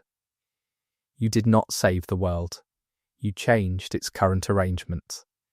And the forces that arranged it before, and that will try to arrange it again, are still out there. Cold, patient, ancient, in ways that make everything you experienced in your playthrough feel like a very small part of a very long story. That story does not have an ending yet. The Tarnished's lost memory. The player character, the Tarnished, has no memory of their previous life. They arrive in the lands between without a history, without a name the game provides, without a past the lore explains. They have skills, clearly, since they can fight and navigate a hostile world from the moment of arrival. They have some instincts and preferences encoded in your class choice, but they do not know who they were before they were called back by grace. This is a standard video game framing device, preserving narrative flexibility and player projection. But in the context of Elden Ring's cosmology, the memory erasure takes on a more specific character. The Tarnished were exiled from the lands between when grace abandoned them. They lived their lives outside the circle of the Golden Order's influence, in a world with no grace. And when grace returned to them and called them back, they arrived without memory of the time in between. The gap between exile and return is blank. What happened to the Tarnished during their exile is one of the game's most persistent hidden questions. The lives they lived outside the grace, the relationships they formed, the experiences they had, the versions of themselves that existed in that ungoverned space, replaced by a blank slate and a mission.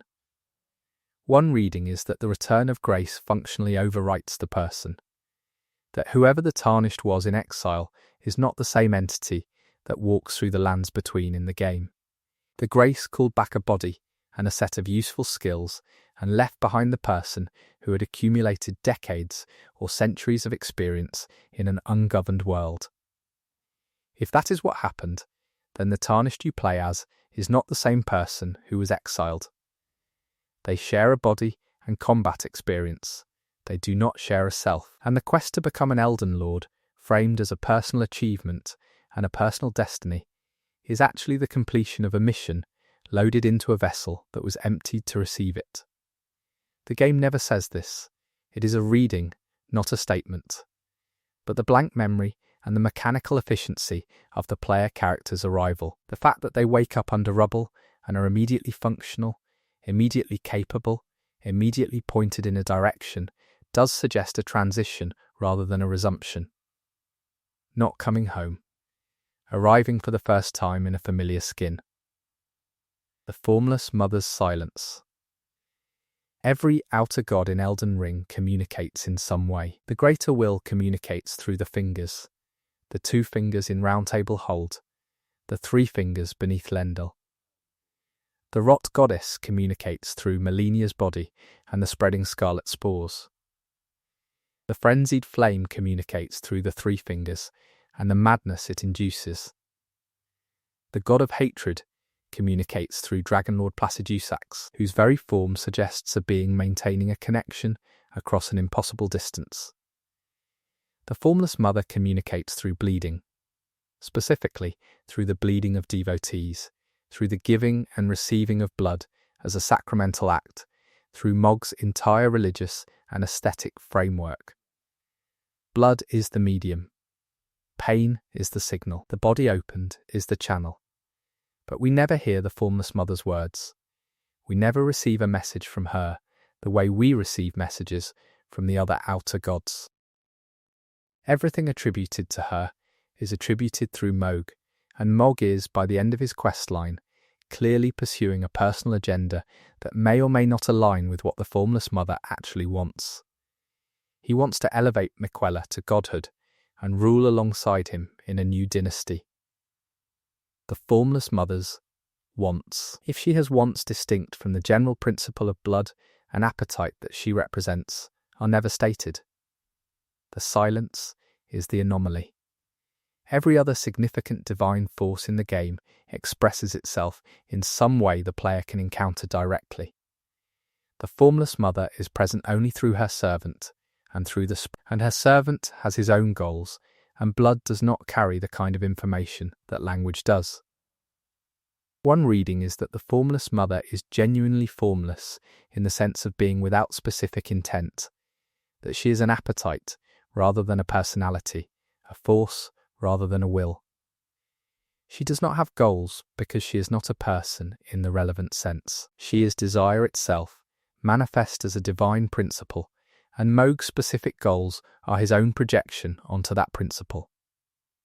If that reading is correct, then Mog's entire dynasty project, the mausoleum, the stolen demigod, the blood pool, the festival, is a man building a monument to a god who does not care about monuments. The formless mother did not ask for any of it. She cannot ask for anything. She is the reason the blood flows, and the rest is human interpretation. That is either tragic or clarifying, depending on how you feel about Mog. The deep-root depths and what grows there. The deep-root depths is one of the game's most obscure locations, accessible through the sewers of Lendl or through a coffin in Nokron. It is a subterranean space of vast proportions, full of root structures from the Erd Tree's deepest reach, and it contains enemies and lore that suggest a very different relationship between the Erd Tree and the world beneath it than the Golden Order's official story describes. The Erd Tree's roots in the deep root depths are enormous, larger than any visible root structure on the surface. They extend into spaces that clearly predate the Erd Tree's existence, winding through geological formations and ruined structures that were there before the tree was planted. The roots have grown through and around the remnants of older civilizations, incorporating them, overwriting them. This is what trees do. They grow through things. Their roots occupy and claim space. And in a game where the Erd tree is the symbol of the current divine order, finding its roots growing through the ruins of previous orders is a concrete illustration of how the current order became dominant. Not through divine fiat alone, but through the slow biological expansion of a structure that was planted somewhere and grew until it occupied everything. At the bottom of the deep-root depths there is a quest line involving the ancestor spirit's connection to a primordial form of life that predates the Erd tree, and a large dragon-adjacent entity whose situation suggests great age and a relationship with the Erd tree that is neither worship nor opposition, but something more like coexistence, forced by proximity. The deep-root depths reads, if you spend time in it, as a portrait of what was here before the current story began. The Erd tree's roots are present, but so is everything the roots grew through. The game preserved the older material in the places the Erd tree reached last, the dark, deep places that light does not penetrate. The anomaly is that this much of the prior world survived at all, undisturbed enough to be read. History, in Elden Ring, has a habit of being buried rather than destroyed, and buried things have a habit of waiting. The Round Table holds true position. The Round Table hold is described as a place outside the lands between, a gathering point for Tarnished that exists adjacent to the world without being within it. It is accessible from any site of grace. It floats, architecturally and spiritually, outside the normal geography of the game. You teleport in, you interact with the people there, you teleport back. The hold's position outside the world has a cosmological implication that the game gestures at without fully spelling out. If it is outside the lands between but accessible from within it, the hold exists in a kind of liminal space, a space maintained by the two fingers who communicate the greater will's intent to the Tarnished who gather there. It is, in other words, a space the greater will specifically created and maintains for the purpose of managing its chosen candidates. The people in the Round Table hold are not there by coincidence. They are there because the system brought them there. Anya, who interprets the two fingers, is not a random scholar who found the place. Hugh, who is cursed to forge there until an Elden Lord arrives, is bound by divine obligation. Even the more ambiguous characters, like Rogier or Dialos, are there because grace brought them to a gathering point designed for this specific purpose. The hold is not neutral ground, it is managed space. A facility, in the most clinical sense, where the candidates for the Greater Will's project are kept proximate to each other and to the communication channel of the two fingers. Its comfort and its warmth are real in the immediate sense, but they are also the product of a manufactured environment, a space designed to feel like a refuge without being one in any autonomous sense.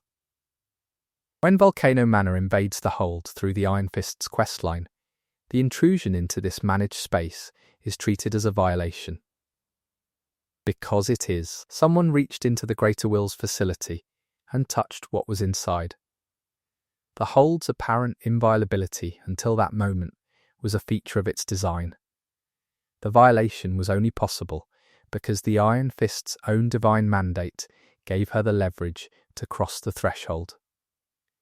Every place you feel safe in Elden Ring was designed for you to feel safe in. The design choices were made by entities with interests. Keep that in mind. Margit and Morgott and the thing they are protecting. Margit the Fell Omen appears at Stormvale Castle to block your path before you have any context for why. He is aggressive, dismissive, and treats your ambition to become an Elden Lord as pathetic and presumptuous. He also, notably, lets you live. He could kill you, as evidenced by how difficult the fight is. He chooses not to. He is trying to discourage rather than eliminate. Later in the game you discover that Margit is a disguise. Morgott the Omen King, the true ruler of Lerndell, is the same being. An omen, a person born with the physical manifestations of the Crucible's older biological forms, horns and claws and tail, which the Golden Order considers cursed and which are suppressed or removed when found in non-noble bloodlines. Morgott is an omen, who is also the son of Marika, born to rule and born to be condemned by the same order his parents built. He spent his entire life defending a city and a system that would not claim him. He appeared at the gates as Margit to turn back Tarnished before they could see Lendel in its current degraded state, not to protect the system from the Tarnished, but, it is possible to read, to protect the Tarnished from the disillusionment of seeing that the system is already broken. He wanted to preserve the idea of Lendel even as the thing itself collapsed. Morgott is, in this reading, not a villain, but a caretaker who has outlasted the thing he was caring for. He guards the form of a kingdom that no longer has the substance the form once held.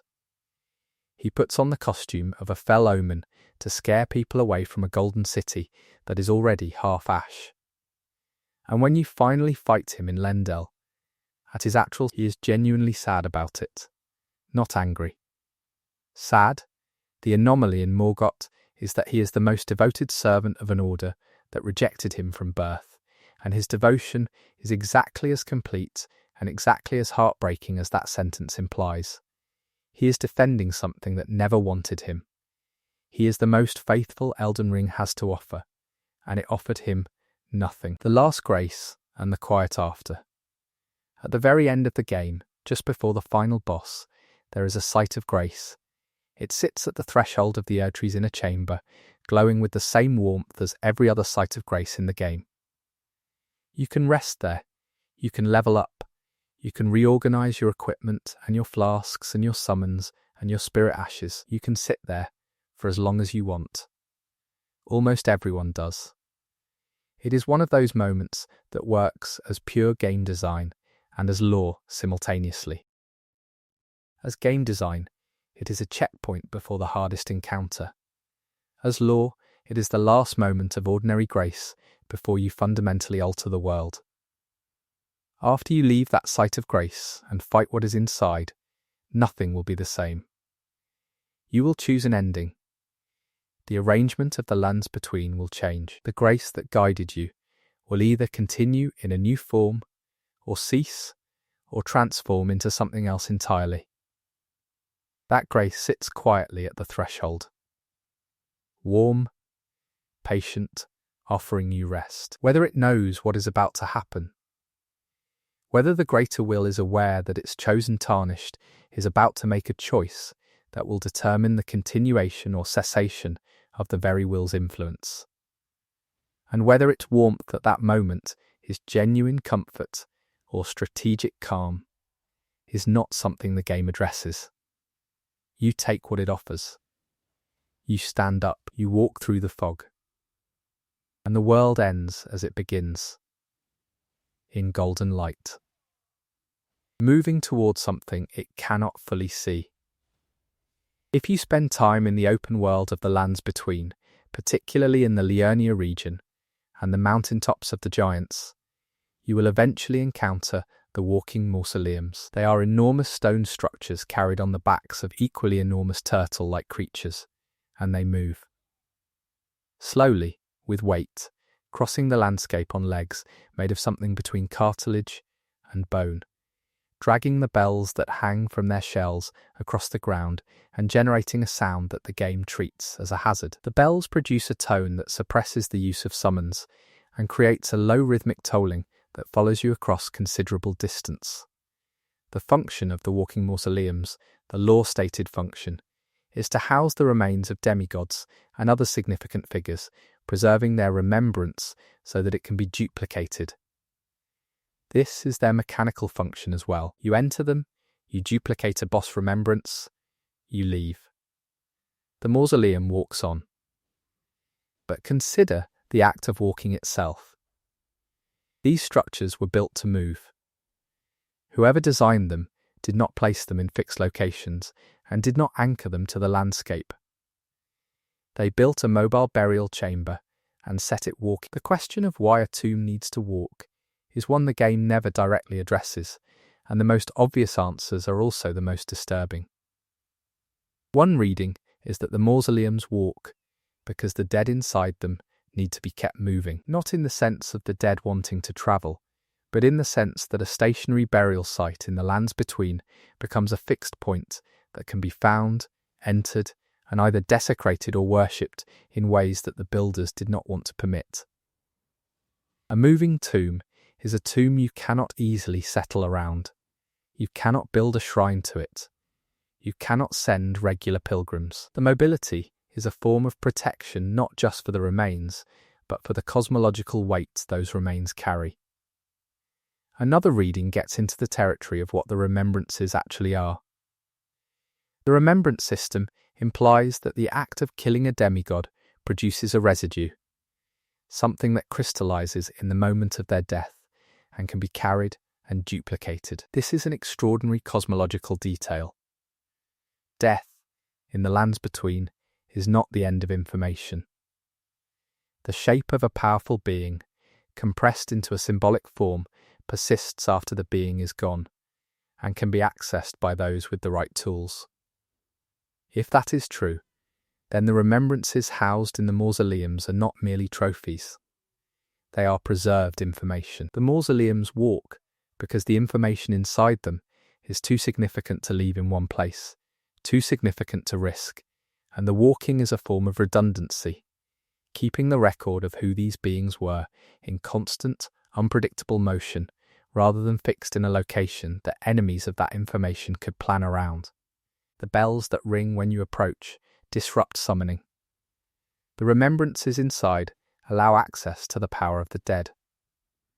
The mausoleums are, in this reading, living archives guarded by their own movement, their own interference field, and the passive weight of their incredible age. They have been walking for longer than most of the political structures in the game have existed. They will still be walking when those structures are gone. When you stop a mausoleum by destroying the white growths on its legs, it kneels and goes still and lets you enter. What you are doing in that moment, from the mausoleum's perspective, if it has a perspective, is ending its patrol, bringing it to rest against its function. Every mausoleum you access and then leave kneeling on the hillside is a guardian you disabled without understanding what it was guarding against. The records of the silver tears in Nokron and Nokstella, the subterranean mirror of the celestial city. The silver tears are one of the primary enemy types. They are masses of silver liquid that coalesce into forms, humanoid or otherwise, when they register a threat. They shapeshift, mimicking the player's appearance with unsettling accuracy. They die with a watery collapse back into the silver substance they came, and they are everywhere in Nokron. Coating pools and ceilings and walls, waiting, the lore establishes that the silver tears are made from the same substance as the Fingerslayer blade, a weapon described as being able to wound the Elden Ring's divine fingers, the physical expressions of the Greater Will's authority. This substance, whatever it actually is capable of interfacing with the divine machinery of the world in a way that ordinary matter is not. The mirroring behaviour of the silver tears, the way they copy the player, is usually read as an aggressive defensive mechanism or as the remnant of their purpose in Nokron, which was apparently related to the production of the Mimic Tear, the boss and later spirit summon that most perfectly copies the player's exact build and equipment. But there is a reading of the mirroring that goes further than simple mimicry as combat technique. If the silver tear substance originated as a recording medium, something capable of storing the impression of contact with divine structures, then the mirroring of the player might be less about aggression and more about the substance doing what it was designed to do. It encountered something. It recorded the shape of that something. It reproduced it. The silver tears are not choosing to copy you. They are compelled to copy whatever they contact, because copying is what they are. A material that records and reproduces whatever touches it is an extraordinary thing to find in a city that exists underground beneath the eternal city, beneath the surface of the world, in a space that predates many of the current era's divine arrangements. Whatever Nokron was before the current era, whatever the Silver Tears were made for in that context, suggests a civilization with concerns about preservation and reproduction of significant information that the current era does not share or does not discuss openly. The Mimic Tier boss is, in this reading, not a monster, but an accumulation. The most complete record the Silver Tier substance ever produced, a copy of something so thorough that it became self-sustaining. When you fight it and it uses your abilities against you, you are fighting a record that believes it is the thing it recorded. That is not a horror story about a copy that wants to replace the original. That is a horror story about a recording that does not know what it is. The distinction matters. One is about identity theft. The other is about the tragedy of a record that has no access to the context that would tell it what it represents. Grail and the cost of being ancient in the open world of Caelid. In the very early accessible regions of that scarlet rot devastated landscape, there is a dragon. An enormous dragon, larger than any other dragon you encounter in the game's open world, lying curled on a plateau surrounded by 5 smaller dragons who circle her. Her name is Grail. She does not move when you approach. She does not breathe fire. She does not aggro. She lies there while her children patrol around her, and the only indication that she is alive is the slow rise and fall of her massive body. You can kill her. You can walk up to this creature the size of a building and stab her until she dies. She makes sounds of distress. The children aggro when she takes damage, but she herself does not fight. She absorbs the damage and dies if you persist. The item you receive for killing her is Elder Dragon Grail's Roar, a memory that can be exchanged for significant runes, and the description confirms what her name suggests. She is old. Ancient by the standards of even the ancient dragons of Faramazula. She is one of the oldest living things in the lands between, and she is lying in the middle of a rot-blasted landscape, motionless, surrounded by children who cannot help her. The reading that most naturally presents itself is that Grail is not simply at rest, but is failing. That the combination of her age and the spread of the scarlet rot through Caelid has brought her to a state where movement is beyond her.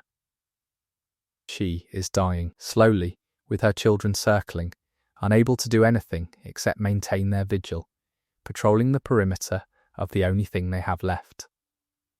The moral question of killing Grail is one the game does not raise and most players do not engage with, because the game presents her as a high-value rune source that can be farmed repeatedly and efficiently, with the efficient brutality of her use as a farming technique sits alongside the genuine sadness of what she is, an ancient mother dying slowly in a poisoned landscape while her children watch.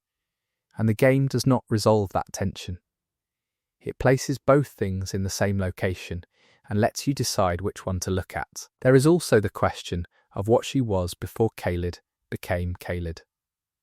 The rot is recent in historical terms. Grail is not. She was ancient before the Shattering. She was ancient before Radahn's war with the stars. She chose this plateau, this specific place, as the location where she settled to die or to rest or to wait, before the landscape around her became unlivable. Whatever drew her here, whatever made this plateau significant to a dragon of her age, is buried under the current catastrophe. Caelid hides her history under its rot, the way it hides everything, by making the surface so hostile that going deeper feels impossible. The ancestor spirits and the religion they imply in the Siofra River and the Mogwin Palace areas. There are sites of ancestral worship, shrines and gathering spaces built around enormous illuminated stag figures, skeletal deer made of some luminous material that predates the Erdtree's arrival in the lands between. The boss of the Siofra area is literally called the ancestor spirit. And the enemies who worship these figures, the ancestors, are human or human-adjacent people who have continued practicing this religion in the underground away from the Golden Order's influence, for what appears to be an enormous span of time. The ancestral spirits are the remnants of something. The deer imagery is specific. These are not arbitrary animals. In the iconography of many mythological traditions that clearly influenced Elden Ring's aesthetic, stags represent the natural world's ability to regenerate itself, to grow new antlers each season, to embody the cycle of loss and renewal without divine management. They are nature's version of what the Erdtree claims to offer through the Golden Order, the promise that what is lost will return. But the ancestral spirits predate the Erdtree. The religion of the ancestral followers is the older faith, practiced underground by people who either rejected or were rejected by the Golden Order, maintaining continuity with a way of understanding the world that the current era tried to supersede. The Cinquedeer dagger, which can be found in the underground areas and which scales with the faith stat associated with the ancestral religion, has a description that confirms the existence of a god or divine principle associated with one distinct from the greater will and older than the Erdtree's cultivation. The description calls this entity the revered spirit, and the implication is that the underground faith is not a degraded or primitive version of the Golden Order's religion, but a parallel one, coherent on its own terms, with its own divine backing. The fact that the ancestral followers still practice this faith, still maintain the shrines, still light the fires for the spirit deer in the deep underground, while the Erdtree blazes golden overhead, is a form of persistence that the game respects without explaining. They kept going. The order above them changed multiple times. They kept the lights burning for a god that the current era does not acknowledge. When you defeat the ancestor spirit and it dissolves back into light, there is no loot drop that contextualizes what you did. No item description that tells you whether you killed something sacred or liberated something trapped. The game is silent about it, the way it is silent about most acts of violence against things that might deserve more than violence. The followers outside do not pursue you after the fight. They go back to their stations. Whatever ceremony they were waiting for, they will wait for differently now, without its centre. The Omen children in the sewers beneath Lurndell are one of the game's most claustrophobic and densely hostile environments, and within them, among the standard enemies and the navigational nightmare of the space, there are Omen children. Small, young figures who exhibit the same physical characteristics as the Omen, the crucible traits that the Golden Order considers cursed: small horns, unusual skin. Features that mark them as bearing the old biological inheritance of the pre-Erdtree world. They are children. In a sewer. Beneath a city that considers their existence shameful. The lore of the Omen in Elden Ring is one of the game's quieter atrocities. People born with Omen traits are, within the structures of the Golden Order, considered to be bearing a curse. Commoners with Omen traits are killed. In noble houses, Omen births are suppressed and hidden. The Omen children in the sewers are the result of this suppression, the children who were not killed, or who were not found, or who were placed or found their way into the one space beneath the Golden Capital where the city's laws do not reach. Morgott and Mog, the Omen sons of Mareka, were imprisoned in these same sewers, not because they committed crimes, but because their births were considered crimes. The royal family disposed of its own children in the underground because the order it built made their existence unspeakable. The two most powerful Omens in the game grew up in a sewer because their mother's religion classified them as abominations. The Omen children in those same sewers are not Morgott and Moog. They are the successors. Other children, other births, other families who sent the wrong child underground or who lost them to the underground's pull. They attack you when you enter their space, which is the behaviour of cornered animals or frightened children, and the distinction between those two things in this context is worth sitting with. Morgott spent his life defending a city that put him in a sewer. The Omen children attack intruders into the only space the city ever gave them. The connection between those two facts draws a line through the entire Lurndell structure, from the shining capital above to the waste channels below that the game never names but builds carefully. The city's golden grace does not reach the sewers. Its children do not stop being its children because of that. The bell-bearing hunters at certain times. In certain locations that house specific merchants called the Twin Maiden Husks, or their equivalents, the bell-bearing hunter appears. It is not announced. It appears when you enter a merchant location at night, a massive armoured figure that attacks without preamble and with considerable ferocity, wielding weapons associated with hunting and execution. The mechanic is clear. The bell-bearing hunter appears when bell bearings have been submitted to the merchant. Specifically, when bell bearings from dead NPCs you kill an NPC, you take their bell bearing, you give it to the merchant to unlock their inventory permanently. The bell-bearing hunter appears to collect. To collect what, exactly, the game does not say. The bell bearings represent the trade capacity of dead merchants and NPCs, their inventory of goods, their accumulated capacity to exchange. The hunter appears in response to their submission, which could mean it is an enforcer of some trading covenant that permits using the dead's wares but requires something in return. Or it could mean something the game never says directly, that killing merchants and taking their bell bearings violates an agreement the game's world operates under, and the hunter is a consequence. Most players encounter the bell-bearing hunter once, die to it without understanding what triggered it, and then avoid the specific circumstances afterward. A smaller number understand the connection and choose to engage with it deliberately, farming it for its drops. Almost no one asks what the bell-bearing system actually represents in lore terms, because the game presents it as a purely mechanical convenience, and most players absorb it as such. But the existence of an enforcer suggests an agreement.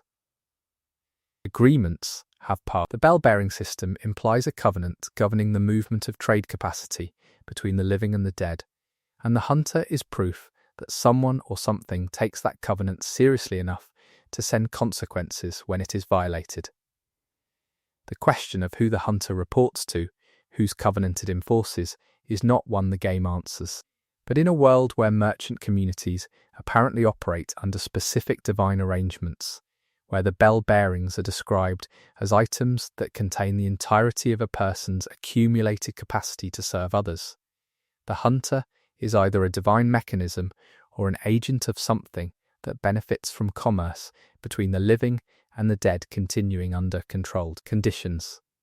Either way, you are being watched when you shop, even in the dark. Especially in the dark. Rykard's philosophy and the serpent's true meaning. Rykard, Lord of Blasphemy, is one of the demigod bosses in Elden Ring, and his situation is one of the game's more philosophically charged. Rykard allowed himself to be consumed by the god-devouring serpent, the enormous ancient snake that had been imprisoned within Meitgelmir's volcano. He was consumed, but he also consumed. Rykard and the serpent merged, and what remains in the volcano is a being that is neither one nor the other but both, sharing a body, sharing a purpose. That purpose, as stated through Rykard's dialogue and the lore surrounding Volcano Manor, is the elimination of the gods. Rykard hates the greater will. He hates the Golden Order. He has committed himself to a course of action that involves devouring anything of divine significance until nothing divine remains to govern the world. His questline invites the player to join this project, and the people of Volcano Manor pursue it through assassination, targeting champions and Tarnished who seem destined for greatness, killing them before they can be used as tools of divine continuation. The obvious reading of Rykard is as a villain, someone who sought power through corruption and now pursues an apocalyptic agenda. And that reading is available, complete, and not wrong in any simple sense. But the other reading, the one that requires sitting with his philosophy for a moment without immediately dismissing it, is more interesting. Rykard is the only demigod in Elden Ring who has a coherent ideological objection to the system he is operating within, and he has made a material sacrifice in pursuit of that objection. He gave up his body. He gave up the autonomy of a singular self. He merged with an entity that predates the current divine order in order to become something that the current divine order cannot easily categorize or counter.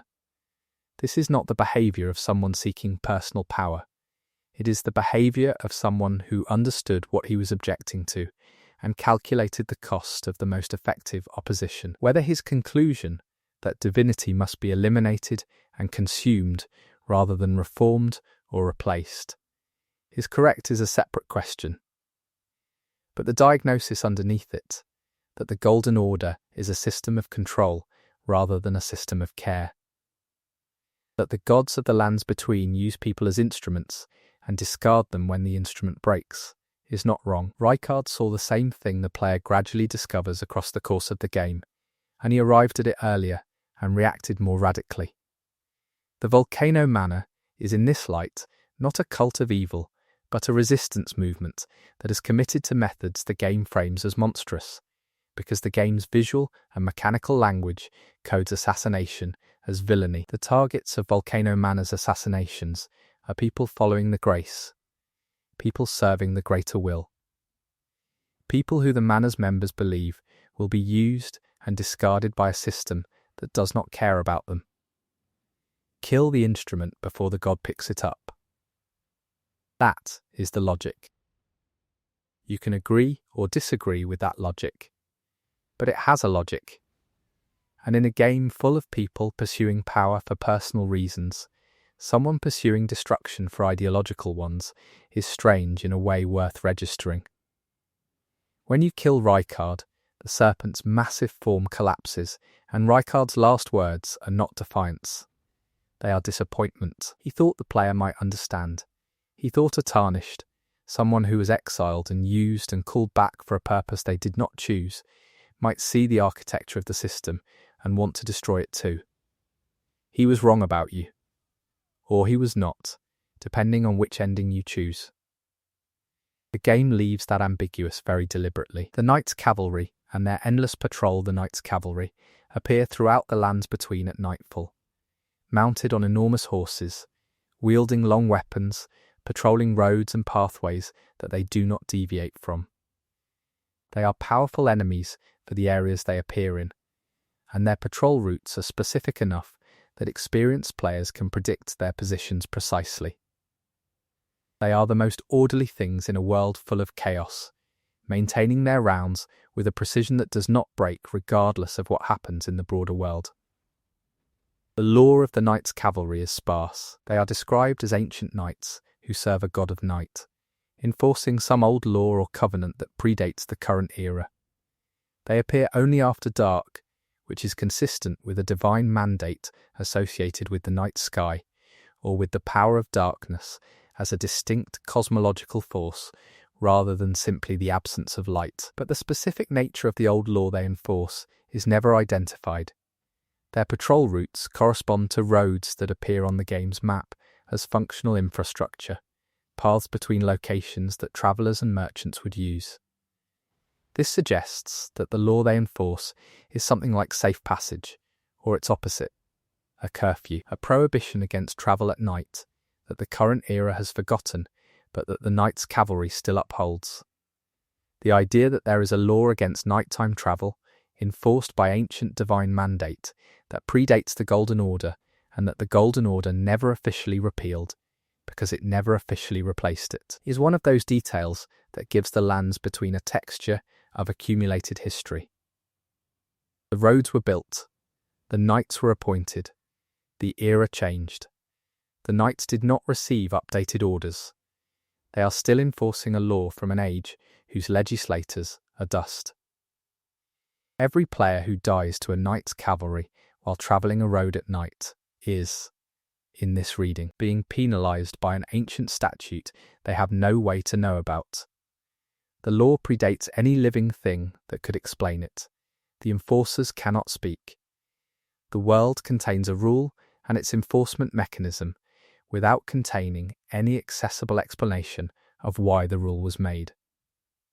That is not unusual in the lands between or anywhere else. Dragonlord Placidusax and the god who left, in the deepest accessible area of crumbling Farum Azula, below the main level of the ruins, in a space that requires a specific lie-down coffin prompt to reach.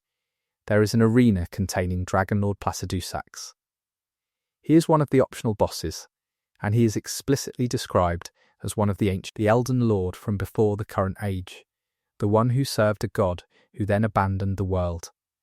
He is still waiting for that god to return. This is stated plainly in his lore. Placidusax was the Elden Lord before the Greater Will arrived and installed Marika. He served a god who is not identified and who is not present, and when that god left, rather than adapt to the new order or seek a different allegiance, Placidusax retreated to Farum Azula, which exists outside of time, and he has been there ever since. Waiting, in a space where time does not pass properly, which means he has been waiting in a state where the wait does not accumulate the way a wait in normal time would, but he has still been waiting. The god he waits for is the game's most significant unnamed entity. The Greater Will is named, if not understood. The Rock Goddess is named. The Frenzied Flame is named. The god that Placidusax serves, who is apparently the divine patron of the lands between before the current arrangement, is given no name, no attribute, no description. It's simply left. Why a god would abandon a world, an Elden Lord, a cosmological arrangement it apparently established, is the question the game asks and does not answer.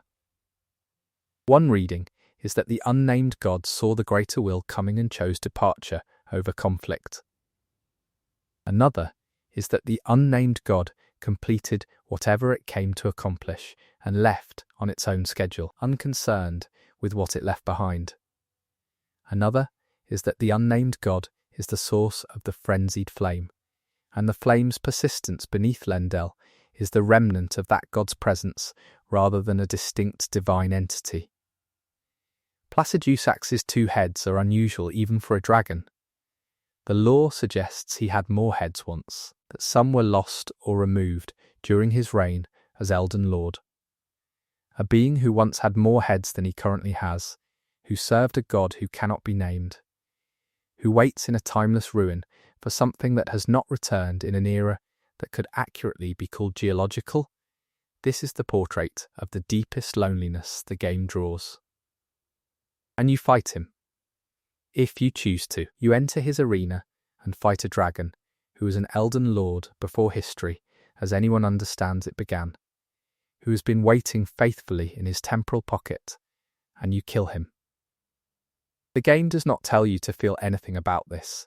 It gives you a remembrance and some runes and moves on. Whether Placidusax feels anything when he dies, whether something registers the end of a wait that was always going to be permanent, whether the unnamed god he serves notices the cessation of a loyalty that had outlasted every other loyalty in the world, the game says nothing about any of this. The silence is the answer, or as close to one as the game is willing to provide. The Oracle Envoys and what they carry the Oracle Envoys are found in specific locations, particularly around the Haligtree, and they are among the most visually distinctive enemies in the game. They are small rotund figures with large heads, blowing enormous bubbles from tubes they carry. The bubbles float toward the player, and if they make contact, deliver significant magical damage. The envoys come in multiple sizes, from small versions that produce small bubbles to enormous giant oracle envoys that fill the air with large, slow-moving spheres.